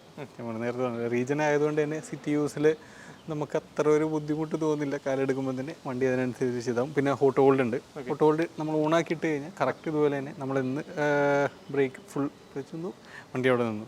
പിന്നെ നമുക്ക് വേണമെങ്കിൽ ആക്സിലേറ്റർ കൊടുക്കുമ്പോഴേ അത് പോകില്ല. അപ്പോൾ അത് ശരിക്കും ഹോട്ട് ഹോൾഡ് ഫംഗ്ഷനും അതിൻ്റെ അത്ര യൂസ്ഫുള്ളായിട്ട് തോന്നി. പല കാര്യങ്ങളും നമ്മൾ ആദ്യം സ്പെക്കിൽ കാണുന്ന വിധത്തിലും നമ്മൾ പ്രാക്ടിക്കലി ഉപയോഗിക്കുമ്പോൾ എനിക്ക് ഒരു ഫീൽ ചെയ്ത കാര്യം. ഒരു പാരൻസ് ആണെങ്കിലും അവർക്ക് ഉപയോഗിക്കുമ്പോൾ ഒരു ബുദ്ധിമുട്ടായിട്ട് തോന്നില്ല. പിന്നെ ഇതിൻ്റെ ചാർജിങ്ങിൻ്റെ കാര്യം, അതായത് പുതിയ പ്ലാറ്റ്ഫോമിൽ പുതിയ ടെക്നോളജീസ് പലതും ഇതിൽ വന്നിട്ടുണ്ട്. പഞ്ചിൽ ചാർജിങ്ങിൻ്റെ സ്പീഡ് കുറഞ്ഞിട്ടുണ്ടായിരിക്കും, ഫാസ്റ്റ് ചാർജിങ്ങിൻ്റെ എഫിഷ്യൻസി കൂടിയിട്ടുണ്ട്. അതിൻ്റെ കാര്യങ്ങൾ എങ്ങനെ? ചാർജിങ് സ്ഥിരമായിട്ട് ചെയ്യുന്നത് വീട്ടിലായിരിക്കുമല്ലോ? ഞാൻ ഇതുവരെ എല്ലാം ചെയ്തേക്കണ വീട്ടിൽ തന്നെയാണ്. അപ്പോൾ ഇതിൻ്റെ അകത്ത് ഞാൻ എടുത്തേക്കണ ACFC അല്ല. ACFCക്ക് ഒരു 50,000 അഡീഷണൽ കൊടുത്താൽ വേറെ ഒന്നുമല്ല, ഒരു ഹോം ചാർജർ 7.4 kW ഒരു ഹോം ചാർജർ കിട്ടും. അതാകുമ്പോൾ കമ്പനി പറയുന്നത് 5 hours-നുള്ളിൽ 10 to 100% 5 hours 10 to 100 എന്നുള്ള രീതിയിലാണെന്ന് തോന്നുന്നു. പക്ഷേ ഇതാകുമ്പോൾ എനിക്ക് പറയണത് എനിക്ക് 3.3 kW ചാർജർ 3.3 kW ചാർജർ ആവണതുകൊണ്ട് കമ്പനി 13.5 പറയുന്നുണ്ട്. അത് ശരിക്കും ഒന്ന് നോക്കിയാൽ 50,000 കൊടുത്താൽ നമുക്ക് 5 hours-ലേക്ക് ചാർജ് ടൈം താഴെ കൊണ്ടുവരാം. പക്ഷേ ഞാനിപ്പോൾ അത് എടുക്കാഞ്ഞെന്ന് വെച്ചാൽ നമ്മൾ പ്ലാൻ ചെയ്തിട്ട് ഒരുവിധം എല്ലാം പ്ലാൻ ചെയ്ത് നടക്കും എന്നുള്ളൊരു പ്രതീക്ഷ. നടക്കാണ്ട് വന്നാൽ നമുക്കൊരു അഡീഷണൽ ഇൻവെസ്റ്റ്മെൻറ്റ് ചാർജർ വന്നാൽ അതും നമുക്ക് ഇതിൻ്റെ അകത്ത് എടുക്കാം. അപ്പോൾ അതാണ് എനിക്ക് ഇതിൻ്റെ അകത്തൊരു ഞാൻ എടുത്തേക്കണയിൽ ഇപ്പോഴും എൻ്റെ ഡിസിഷൻ അങ്ങോട്ട് വേണം ഇങ്ങോട്ട് വേണം എന്നുള്ളതിൽ. ബാക്കി എല്ലാത്തിനും കുഴപ്പമില്ല. കാര്യം നമ്മൾ രാത്രി ഇപ്പോൾ ഒരു 13 hours എന്ന് പറയുമ്പോൾ തന്നെ 8 മണിക്കിട്ട് അടുത്ത് 9 മണിക്ക് അല്ലെങ്കിൽ ഇപ്പോൾ അത്രയും ആവുമ്പോൾ ചാർജ് ആവുള്ളൂ. അപ്പം അങ്ങനെ വരുമ്പോൾ നമുക്ക് ചിലപ്പോൾ ഒന്ന് ലാഗ് അടിക്കും. ഇല്ലെങ്കിൽ പിന്നെ ഫാസ്റ്റ് ചാർജിങ് ഉണ്ട്. പിന്നെ ഫാസ്റ്റ് ചാർജിങ് നമ്മൾ ഉപയോഗിച്ചിട്ടില്ല എന്നുള്ളൊരു കൂടിയാണത്. ഫാസ്റ്റ് ചാർജിങ് ഉപയോഗിക്കാൻ ഓപ്ഷൻസ് ഉണ്ട്, ഇഷ്ടം പോലെ ഉണ്ട്. അപ്പോൾ അങ്ങനെയാണ് ചാർജിങ്ങിൻ്റെ കാര്യം. പിന്നെ ചാർജിങ് കോസ്റ്റിൻ്റെ കാര്യമോ? ചാർജിങ് കോസ്റ്റിൻ്റെ കാര്യത്തിൽ നമുക്ക് ഇതിൻ്റെ അകത്ത് ഇപ്പോൾ ലോങ് റേഞ്ച് ആകുമ്പോൾ 35 kW ബാറ്ററി ആണ്. അപ്പോൾ നമ്മൾ യൂണിറ്റ് കോസ്റ്റ് ഒരു 5 രൂപ വെച്ച് എടുത്താൽ തന്നെ നമുക്ക് ഒരു ഇതിൻ്റെ അകത്ത് ഓടുന്ന 300 ഓക്കെ, നമ്മൾ 300 കൂട്ടണ്ട, എന്നാലും ഒരു 250 എടുത്താൽ തന്നെ ഒരു 60 പൈസ 70 പൈസ 1 റുപ്പീൻ്റെ താഴെ എന്ത് വന്നാലും നിൽക്കും. അതിൽ വരുമ്പോൾ തന്നെ നമുക്കൊരു സന്തോഷം. അതിലാണ് മെയിൻ. നമുക്ക് ആവശ്യത്തിന് ഓടാം, മടിക്കണ്ട, ആവശ്യമില്ലെങ്കിലും ഓടാം. ഞാൻ പറഞ്ഞില്ല നേരത്തെ അങ്ങനെ. പക്ഷേ ഓടുന്നതിൽ നമ്മളൊരിക്കലും നമ്മുടെ ഒരു സന്തോഷമാണ്. നമ്മളാരും ഐഡിയലായിട്ട് ഇരിക്കണില്ല, ആരും ഇരുന്ന് പോകരുതെന്നൊരു ഇതിലാണ് മെയിൻലി നമുക്ക് വന്നത്. ആവശ്യങ്ങൾ വരുമ്പോൾ എല്ലാം ആവശ്യം നടന്നു പോട്ടെ. നമ്മൾ പെട്രോൾ കാശ് കണ്ടുകൊണ്ടൊരു മടിഞ്ചണ്ട എന്നുള്ളൊരു മെയിൻ ഇത്. കാര്യങ്ങൾ സംസാരിക്കാം. ഇന്റീരിയർ എങ്ങനെയുണ്ട്? ഇന്റീരിയറിൻ്റെ അഭിപ്രായം അപ്പോൾ ഇൻറ്റീരിയർ പറയുകയാണെങ്കിൽ നമുക്ക് ശരിക്കും അഡ്വഞ്ചർ വരെ നമുക്കൊരു ബ്ലാക്ക് ഫിനിഷാണ് ഫുള്ളുള്ളത്. ഓക്കെ. പക്ഷേ ഒന്ന് ഞാൻ ഇതിലേക്ക് പോകാൻ കാര്യം എന്ന് പറഞ്ഞാൽ ഇതിൻ്റെ അകത്ത് വൈറ്റ് ഫിനിഷാണ്. എന്നുവെച്ചാൽ അത് വേറൊന്നുമല്ല, നമുക്കൊരു ബാക്കിൽ തന്നെ സ്ഥലമില്ല എന്നൊരു ഇത് ആദ്യം തന്നെ എൻ്റെ മനസ്സിലുണ്ട്. അപ്പോൾ കുറച്ച് വൈറ്റ് ആണെങ്കിൽ മനസ്സുകൊണ്ട് ചിലപ്പോൾ നമുക്ക് സ്പേസ് തോന്നിയേക്കാം. അത് ഓരോരുത്തർ ഡിപ്പെൻഡ് ചെയ്തിരിക്കും. കളർ അതുകൂടാണ്ട് സ്റ്റിയറിംഗ് ഇതെല്ലാം ബ്ലാക്ക് ആയിരിക്കും. ഇതിലാകുമ്പോൾ ഡ്യുവൽ കളർ വൈറ്റും ഗ്രേ സോഫ്റ്റ് ഗ്രേ ടച്ച് എല്ലാം അതിൻ്റെ അകത്ത് വരുന്നുണ്ട്. അപ്പോൾ അതാണ് ഇന്റീരിയറിൽ മെയിനായിട്ട് പറയാനുള്ളത്. അതുകൊണ്ട് ഈ കളറാണ്. അതുകൊണ്ട് ഞാൻ ഈ ഒരു ബോർഡിലേക്ക് എടുക്കാൻ ഒരു കാര്യം വീട്ടുകാരെ കൺവിൻസ് ചെയ്യണമെങ്കിൽ പല കാര്യങ്ങളും ഉണ്ടാവണമല്ലോ. അപ്പോൾ അതിൻ്റെ അകത്ത് ഒരു കാര്യം ശരിക്കും വൈറ്റ് വരുന്ന ഒരു ഇതായിരുന്നു. ബാക്കി പറയാനായിട്ട് അത്യാവശ്യം നല്ലൊരു ഡിസ്പ്ലേ ഉണ്ട്. ഇതിൻ്റെ അകത്ത് തന്നെ നമുക്ക് RKDV എന്ന് പറയുന്നതിൽ തന്നെ നമുക്ക് ഇപ്പോൾ ഇവർ പറയുന്ന ചാർജിങ് ടൈമിൽ നമുക്ക് ഫിലിംസ് കാണാം, പല ആപ്പുകൾ യൂസ് ചെയ്യാം. ഇതിൻ്റെ അകത്ത് തന്നെ RKDVയിൽ നമ്മൾ പറയണ പോലെ ഉണ്ടാവും നമുക്ക് ആപ്സ്. ഇതിൻ്റെ അകത്ത് ഞാനിപ്പോൾ ജസ്റ്റ് ഇൻസ്റ്റാൾ ചെയ്തിട്ടുള്ള 2-3 എന്ന് പറയുന്നത് ആമസോൺ പ്രൈം, ഹോട്ട്സ്റ്റാർ. നല്ലൊരു ക്ലാരിറ്റി തന്നെ. 12.5 ആണോ എന്നൊരു ഡൗട്ട് ഉണ്ട് സ്പെക്ക് പ്രകാരം, പക്ഷേ നല്ലൊരു ഇതാണ്. ഇത് നിർത്തിയിട്ടാൽ ഇപ്പം നമുക്ക് ഇഗ്നിഷനിൽ മാത്രം ഇട്ടുകൊണ്ട് നമുക്കിത് കാണാം. അത് EV ആണ് മെയിൻലി അവർ പറയണത്. ചാർജിങ് ടൈമിൽ നമുക്ക് വരുന്നൊരു ആ ഒരു ഡിലേ ഒഴിവാക്കാനായിട്ട് ചാർജിങ് ടൈമിൽ കണ്ടുകൊണ്ടിരിക്കാം. നമ്മൾ ചാർജിങ് സ്റ്റേഷനിൽ ചെന്നാൽ തന്നെ ഒരു മണിക്കൂർ അല്ലെങ്കിൽ 56 മിനിറ്റ് കമ്പനി പറയണതിൽ തന്നെ നമുക്ക് വേണമെങ്കിൽ ഇത് ചെയ്ത് കണ്ടു കഴിഞ്ഞാൽ നമുക്ക്. പിന്നെ മെയിൻലി പറയാനായിട്ട് ഇങ്ങോട്ടുള്ള ഡിസ്പ്ലേ ഇത് വരുമ്പോൾ നമുക്ക് 10.2 ആണ്. ഇതും ശരിക്കും അഡ്വഞ്ചറിൽ വരുന്ന വേരിയന്റിൽ നമുക്കിത് ഉണ്ടാവില്ല, പക്ഷേ ഇതിൽ വരുമ്പോൾ കുറച്ചും കൂടി നല്ല 10.2. മെയിൻ ഒരു ഇത് പറയുന്നത് വെച്ചാൽ നമുക്ക് മാപ്സ് ഇതിൻ്റെ അകത്ത് കണക്ട് ചെയ്യണം, നമുക്ക് ഈ ഒരു അതിൽ കിട്ടും, കാണിക്കും. നല്ല യൂസാണ്. അതാണ് മെയിൻലി സൈഡിലോട്ട് നോക്കണ്ട, സ്ട്രെയിറ്റിലുള്ള മാപ്പ് ഒരുവിധം എല്ലാ ഡീറ്റെയിൽസും ഇതിൻ്റെ അകത്ത് വരും. നോട്ടിഫിക്കേഷൻസ് വരാനുള്ള വരും. എനർജി ഇപ്പം ഞാൻ നേരത്തെ പറഞ്ഞ പോലെ ഒരു ട്രിപ്പ് റേഞ്ച് എന്ന് പറയുന്നത് ഇതാണ് നമ്മൾ പറഞ്ഞല്ലോ ആവറേജ് കൺസംപ്ഷൻ. ഞാൻ നേരത്തെ പറഞ്ഞ പോലെ 120 എന്നുള്ള ഇതിലാണ്. അപ്പോൾ അടുത്ത യൂസറിൻ്റെ അപ്പോൾ ഓടിക്കുന്ന ഇതിലായിരിക്കും 115. അപ്പോൾ അത് വെച്ച് നമുക്ക് ഏകദേശം റേഞ്ച് നമുക്ക് കാൽക്കുലേറ്റ് ചെയ്തെടുക്കാം. അതാണ് ഡിസ്പ്ലേയിലുള്ള കാര്യത്തിൽ നല്ല ക്വാളിറ്റി ഉള്ളതാണ് രണ്ടും. പിന്നെ ഇതിനകത്ത് ഒരു ഇതെന്ന് പറഞ്ഞിട്ട് നമുക്ക് ബാക്ക് സീറ്റ്സിൽ ലോഡ് സെൻസർ ഇല്ല. അതുകൊണ്ട് തന്നെ ബാക്കിൽ 3 സീറ്റ് ബെൽറ്റ് നമ്മൾ ഇട്ട് വെക്കണം. അത് നമുക്ക് ചിലപ്പോൾ ഒരു ബുദ്ധിമുട്ടായിട്ട് പോകും. നമുക്ക് ആരെങ്കിലും ഇറങ്ങി പോയിട്ട് പിന്നെ നമ്മൾ ഇല്ലെങ്കിൽ എനിക്ക് ഒരു 1 മിനിറ്റിന്റെ അടുത്ത് നമ്മൾ ആ സൗണ്ട് കേട്ടോണ്ടിരിക്കണം. അത് കഴിഞ്ഞാൽ കുഴപ്പമില്ല. അതിലാണ് നമുക്കൊരു ബുദ്ധിമുട്ടുള്ളത്. ചിലപ്പോൾ ആദ്യമുള്ള നമുക്ക് ശരിക്കും അതൊരു ബുദ്ധിമുട്ടാണ്. സീറ്റ് ബെൽറ്റ് മാൻഡേറ്ററി ഫസ്റ്റ് സ്റ്റേജിലായിരിക്കും, സ്റ്റെപ്പ് ആയിരിക്കും. ഇലുമിനേറ്റഡ് ഇത് ശരിക്കും നമുക്കൊരു ഫീൽ എഫക്ട് തന്നെയാണ്. ഇപ്പൊ ഞാനൊരു ഇൻസ്റ്റാഗ്രാം സ്റ്റോറി ഇട്ടാലും എനിക്ക് ഇതിൽ തന്നെ മതി ഡീറ്റെയിൽസ് കിട്ടും. അത് ശരിക്കും നമ്മൾ രാത്രി നല്ലൊരു എക്സ്പീരിയൻസ് ആണ്. നമുക്കത് ഒരു ഉള്ളിൽ തന്നെ നമുക്കൊരു പ്രീമിയം തോന്നിക്കാവുന്ന ഇതാണ്. പാഡിൽ ഷിഫ്റ്റേഴ്സ് ആണ്. അല്ലല്ല, പാഡിൽ ഷിഫ്റ്റ് ശരിക്കും സ്മാർട്ട് പ്ലസ് തൊട്ടുള്ള എല്ലാ വേരിയന്റും ഉണ്ട്. നമുക്ക് ഇത് L2 L3 പാഡിൽ ഷിഫ്റ്റിൽ അത് നമുക്ക് 0 വരെ ഇടാം. ഞാനിപ്പോൾ റീജൻ ഇട്ട് ഓടിക്കുന്നതുകൊണ്ട് എനിക്കത് ശരിക്കും യൂസ്ഫുൾ ആണ്. പിന്നെ നമ്മുടെ ഇവിടെ തൊട്ട് പറയാനാണെങ്കിൽ വയർലെസ് ചാർജർ ഉണ്ട്. നമുക്ക് ഇവിടെ ഇത് ജുവൽഡ് മോഡ് സെലക്ടർ അങ്ങനെ എന്തോ ആണ് പറയണത്. നമുക്കിത് അത് ഭയങ്കര എനിക്ക് ഇഷ്ടപ്പെട്ടിട്ടുണ്ട്. ഇതിൻ്റെ അകത്തൊരു ഡിസ്പ്ലേ ഉണ്ട്. നമുക്ക് ഡ്രൈവ് മോഡ് ഇതെല്ലാം നമുക്ക് തിരിച്ചുകൊണ്ടുള്ള. പിന്നെ ഇവിടെ sports mode, eco mode, electronic park brake, auto hill hold. ഈ ഹിൽ ഹോൾഡ് എന്ന് പറയുന്നത് ഭയങ്കര അത്യാവശ്യമല്ല. എനിക്ക് അത് എടുക്കുന്ന സമയത്ത് ഇത് അറിയില്ലായിരുന്നു ഇങ്ങനെയാണ് യൂസ്. പക്ഷെ അത് ശരിക്കും നമ്മൾ ഓട്ടോ ഹോൾഡ് വരുമ്പോൾ നമുക്കത് ശരിക്കും അഡ്വാൻറ്റേജ് ആണ്. ഒന്നെങ്കിൽ സിറ്റി പോയാലും അല്ലെങ്കിൽ ഒരുവിധം എല്ലായിടത്തും നമുക്കൊന്ന് ബ്രേക്ക് ഇട്ടിട്ട് വണ്ടി ഹോൾഡ് ആയിട്ട് ബ്രേക്ക് ഇല്ലാണ്ട് തന്നെ നിന്നോളും. അങ്ങനെ ഒരു ബുദ്ധിമുട്ട് നമുക്ക് അതിൻ്റെ അകത്ത് ഇതെനിക്ക് ഞാൻ എടുത്ത് കഴിഞ്ഞ് വന്ന് കുറെ കഴിഞ്ഞപ്പോഴാണ് ഇതിൻ്റെ യൂസൊക്കെ എനിക്ക് മനസ്സിലായത്. പിന്നെ ബാക്കി ഇത് അത് ടച്ച് 2 സമയം ബുദ്ധിമുട്ട് വന്നിട്ടുണ്ട്. പലപ്പോഴും എനിക്ക് ഇതിൻ്റെ അകത്ത് കണ്ടോ ഒരു ബൂട്ട് ഓപ്പൺ ചെയ്യണം ഇവിടെയാണ്. പക്ഷെ ഞാൻ വണ്ടിയുടെ ലോക്ക് ഓപ്പൺ ചെയ്യുന്ന സമയത്ത് എൻ്റെ കൈ ഇങ്ങോട്ട് പോയിട്ട് ബൂട്ട് ഓപ്പൺ ആയിട്ട് എനിക്ക് അപ്പോൾ അതിനും അതിൻ്റെതായ ഒരു 360 വിടുമ്പോൾ അത് നമുക്ക് എപ്പോഴും അടുത്തടുത്ത് വരുമ്പോഴുള്ള അങ്ങനത്തെ ബുദ്ധിമുട്ടുകൾ നമുക്കുണ്ട്. അത് നമ്മൾ യൂസ്ഡ് ആയ മാറും. പിന്നെ അത് എന്തുകൊണ്ടാണെന്നറിയില്ല, പലതും ശരിക്കും അതൊക്കെ ഓട്ടത്തിൽ ശരിക്കും ഇത് ഇപ്പോൾ ഇവിടെ ശരിക്കും ഒരു ഇതുണ്ട്, അതിപ്പോൾ ഓഫ് ആക്കുമ്പോൾ നമുക്ക് കാണാം ചാർജർ. അതപ്പോൾ മീൻസ് ഡ്രൈവിംഗ് ഇതിൽ പാടില്ല എന്നുള്ള രീതിയിൽ അത് അവർ ഓഫ് ആക്കി ചെയ്തിട്ടാണ്. പക്ഷെ അതിനനുസരിച്ച് ഇത് ഡിസേബിൾഡ് അല്ല, നമ്മൾ ഡ്രൈവിംഗിൽ അത് വരും. പിന്നെ ഇതിലുണ്ടല്ലോ അതിൻ്റെ അകത്ത് ഉണ്ടെങ്കിൽ തന്നെ നമുക്കൊരു ഡിസ്പ്ലേ ഇവിടെ കാണാം. അപ്പോൾ ഇതിൻ്റെ അകത്ത് നമ്മൾ പറഞ്ഞ പോലെ മോഡ് ഇതിൽ സെലക്ട് ചെയ്യാം, AC, ലോ. അപ്പോൾ അത് നമുക്കൊരു എല്ലാം ഒരു ഫീല് മാത്രമാണ്. കൂടുതൽ ഇത് തന്നെ യൂസ് ചെയ്യണം. പക്ഷെ ഇതിൻ്റെ അകത്തെന്ന് പറഞ്ഞാൽ നമുക്കൊരു എക്കണോമി എന്നുള്ളൊരു ഇതുണ്ട്. അതിന്റെ എനിക്ക് എത്രയെന്നുള്ള അറിയില്ല, പക്ഷേ കൺസപ്ഷൻ കുറക്കാന്നുള്ള രീതിയിൽ പറയുന്നുണ്ട്. പിന്നെ ഇൻബിൽഡ് ഒരു എയർ പ്യൂരിഫയർ ഉണ്ട്. ഇത് പലപ്പോഴുമായിട്ട് എനിക്ക് തോന്നുന്നു ഇതിൻ്റെ അകത്ത് എയർ ക്വാളിറ്റി വെരി പൂർ എന്ന് പറഞ്ഞാൽ പലപ്പോഴും എനിക്ക് എഴുതി കാണിച്ചിട്ടുണ്ട്. മേ ബി ഇതിൻ്റെ അതുകൊണ്ടായിരിക്കും. പക്ഷെ ഞാനിത് ആദ്യമായിട്ടാണ് യൂസ് ചെയ്യണം. അതെ, TPMS ഉണ്ട്, TPMS ഉണ്ട്, നമുക്കതിന് ബുദ്ധിമുട്ടില്ല.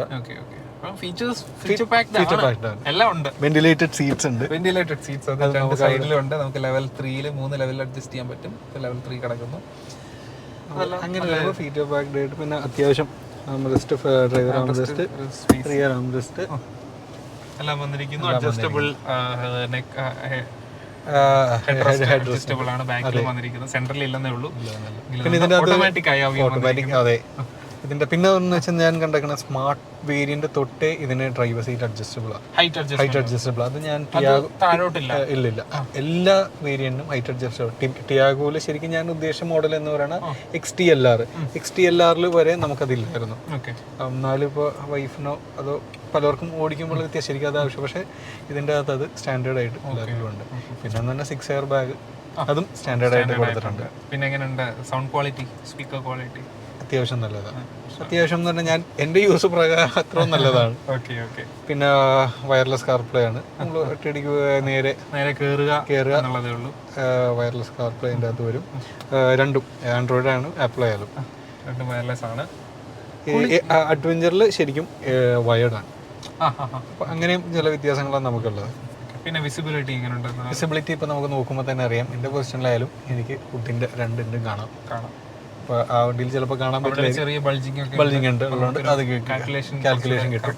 പിന്നെ മെയിൻലി എന്ന് പറഞ്ഞാൽ നമുക്ക് ഇപ്പോൾ ഇതുപോലത്തെ സ്ഥലം 360 ആകുമ്പോൾ തന്നെ ഇതിൻ്റെ അകത്ത് നമുക്ക് ഭയങ്കര ബെറ്റർ ആയിട്ടുള്ള ക്യാമറയാണ് ഫീൽ ചെയ്തിട്ട് നോക്കുമ്പോൾ കണ്ടോ ഇത് എല്ലാ നമുക്ക് അങ്ങനെ വരുമ്പോൾ തന്നെ നമ്മുടെ ഫങ്ഷൻസ് എല്ലാം അതിൻ്റെ അകത്ത് നടക്കും. ഇപ്പോൾ സൈഡിൽ നിന്നുള്ളത് ഇപ്പോൾ നമ്മൾ ജസ്റ്റ് ഇപ്പോൾ എടുക്കുമ്പോൾ തന്നെ കാണാം. നമ്മളിപ്പോൾ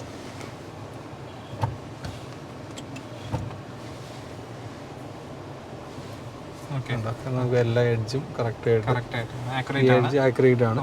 ജസ്റ്റ് തിരിഞ്ഞ് നോക്കി ഇവിടെ നല്ല ടച്ച് റെസ്പോൺസ് അതിൻ്റെ അകത്ത് ഭയങ്കര നല്ല രീതിയിലാണ്. അതെ, അതും നമുക്കൊരു നല്ലൊരു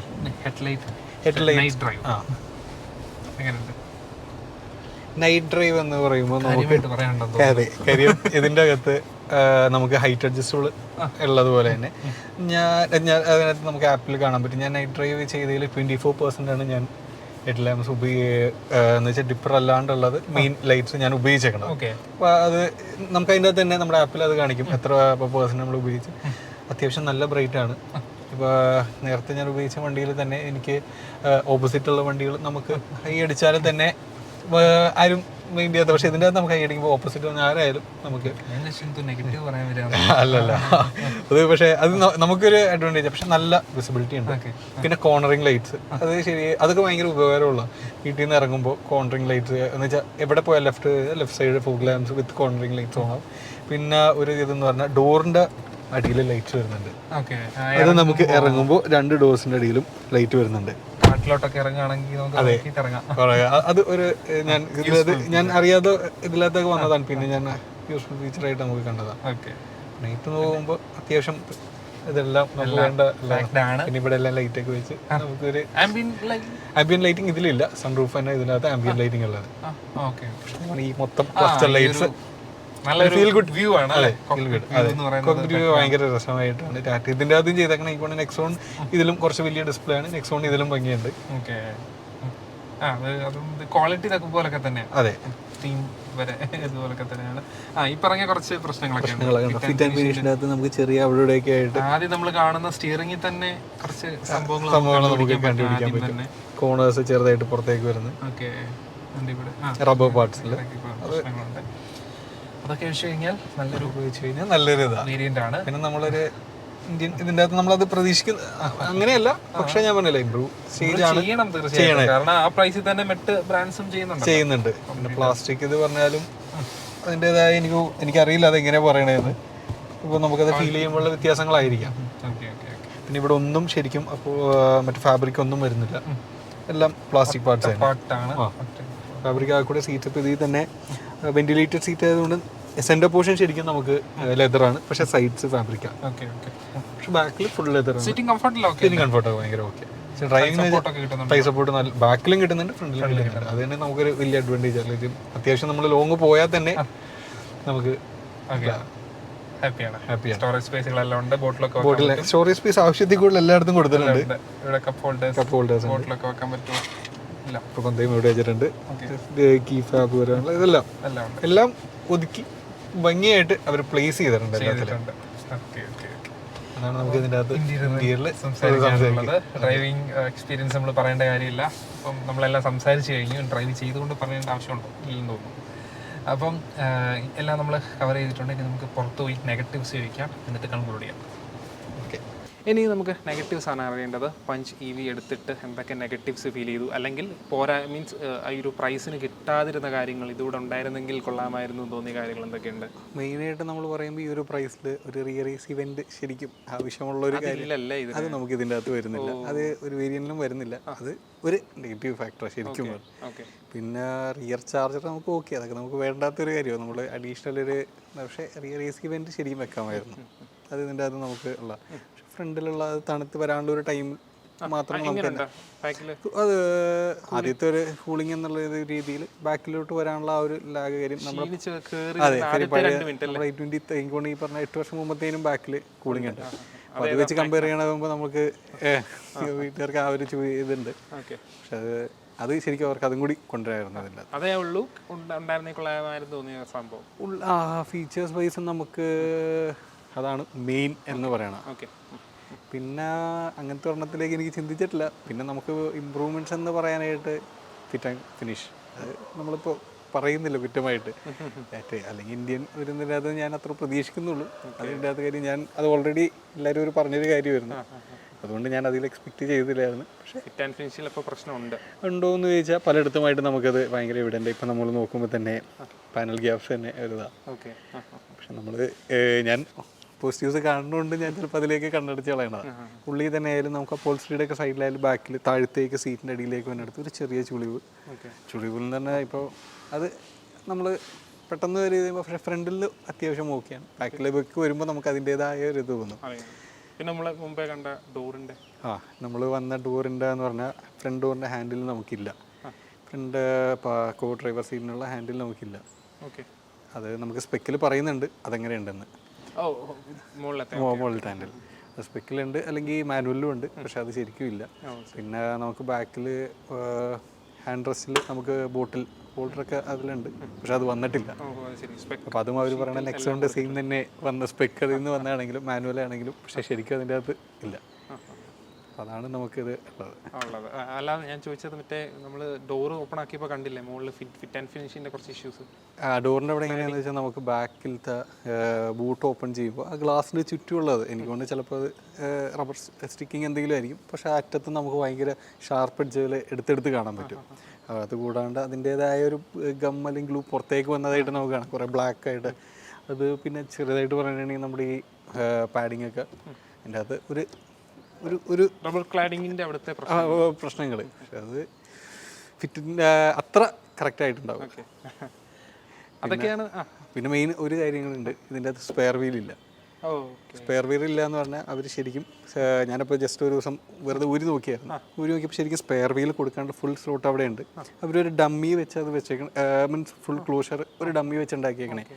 നമുക്ക് വേണമെങ്കിൽ സ്പെയർ വീൽ പിടിപ്പിക്കാം എന്നുള്ള രീതിയിൽ തന്നെ കാര്യം എല്ലാ ആക്സറീസ് അതിനുള്ള സ്പെയർ വീൽ ടൈറ്റ് ചെയ്യേണ്ട എല്ലാം അതിൻ്റെ അകത്തുണ്ട്. പ്രൈസ് കുറയ്ക്കാൻ കോസ്റ്റ് റിഡക്ഷൻ്റെ ഭാഗമായിട്ടാണ്. പക്ഷെ അപ്പോൾ ഞാൻ ജസ്റ്റ് അന്ന് അന്വേഷിച്ച് വെച്ചിട്ടുണ്ട് ഒരു ഡിസ്ക് ഉണ്ടെങ്കിൽ ഡിസ്കിൽ ഒരു ടയർ കയറ്റി അതിൻ്റെ അകത്ത് വെക്കണം എന്നൊരു ഇത്. പക്ഷേ 16 ഇഞ്ച് വന്നേ. പക്ഷെ നമുക്ക് അത് ഞാൻ അങ്ങനെ ഒരു പ്ലാനും ഉണ്ട്. പക്ഷെ അതുകൂടാതെ ഇപ്പോൾ പഞ്ചർ കിറ്റൊക്കെ ഉണ്ട്. പക്ഷെ നമ്മളൊരു എക്സ്പീരിയൻസിൽ ചെയ്യുമ്പോഴാണല്ലോ നമുക്ക് ഇന്നുവരെ അത് ഉപയോഗിക്കേണ്ടി വന്നിട്ടില്ല. അപ്പോൾ വേറെ വണ്ടികൾ അതുകൊണ്ട് അതിപ്പോഴും ഒരു കൺഫ്യൂഷൻ ആയിട്ടിരിക്കണം, വേണോ വേണ്ടേ വേണ്ടേ. പഞ്ചർ കിറ്റൊക്കെ ഭയങ്കര ഈസി ആയിട്ട് നമുക്ക് ചെയ്യാൻ പറ്റുന്ന കാര്യങ്ങളാണ് ആയിരിക്കാം. പക്ഷെ ഞാനല്ല വേറൊരാൾ ഇപ്പോൾ അപ്പ വണ്ടി ആണെങ്കിൽ വേറെ ആരെങ്കിലും വെച്ച് തരുമ്പോൾ ചിലപ്പോൾ അവർക്കത് ചിലപ്പോൾ പറ്റിക്കൊള്ളണമെന്നില്ല. കാര്യം അങ്ങനെ ഒരു യൂസേജും കൂടെ നമ്മൾ നോക്കണം. അപ്പം അതൊക്കെയാണ് നമുക്ക് ടാറ്റ പഞ്ച് EVയെ പറ്റി സംസാരിക്കാനുള്ളത്. പുതിയ പഞ്ച് EV, അതായത് ഇലക്ട്രിക് പ്ലാറ്റ്ഫോമിനെ കോൺസെൻട്രേറ്റ് ചെയ്തുണ്ടാക്കിയ വണ്ടി എന്ന സ്ഥിതിക്ക് ബെറ്റർ EV ആയിരിക്കും എന്നാണ് പലരുടെയും അഭിപ്രായം. യൂസറിൻ്റെ അഭിപ്രായം അത് തന്നെയാണ്. ഫസ്റ്റ് ഇംപ്രഷനിൽ ലോങ് ഡ്രൈവ് എക്സ്പീരിയൻസ് ഒക്കെ നമുക്ക് വീണ്ടും ചെയ്യാം. നല്ലതായിട്ട് തന്നെ ഇരിക്കട്ടെ എന്ന് ആശംസിക്കുന്നു. അപ്പം thank you so much bro. നല്ലൊരു എക്സ്പീരിയൻസ് ആണ്, വളരെ നന്ദി. ഇതുപോലെ യൂസർ എക്സ്പീരിയൻസ് കാണാനായിട്ട് നമ്മുടെ ചാനൽ സബ്സ്ക്രൈബ് ചെയ്യുക. നമ്മൾ പുതിയ പുതിയ യൂസർ റിവ്യൂസും കാർ റിവ്യൂസും ട്രാവൽ വീഡിയോസൊക്കെ ആയിട്ട് നമ്മുടെ ചാനൽ ധാരാളം വീഡിയോസ് ഇടാറുണ്ട്. നിങ്ങൾ ചെക്ക് ചെയ്ത് നോക്കുക. അപ്പോൾ ഈ വീഡിയോ ഇഷ്ടപ്പെടുന്നുണ്ടെങ്കിൽ ലൈക്കും ചെയ്യുക, ചാനൽ സബ്സ്ക്രൈബ് ചെയ്യാനായിട്ട് മറക്കരുത്. പുതിയ വീഡിയോ ആയിട്ട് വീണ്ടും കാണാം. അതുവരേക്കും ഗുഡ് ബൈ.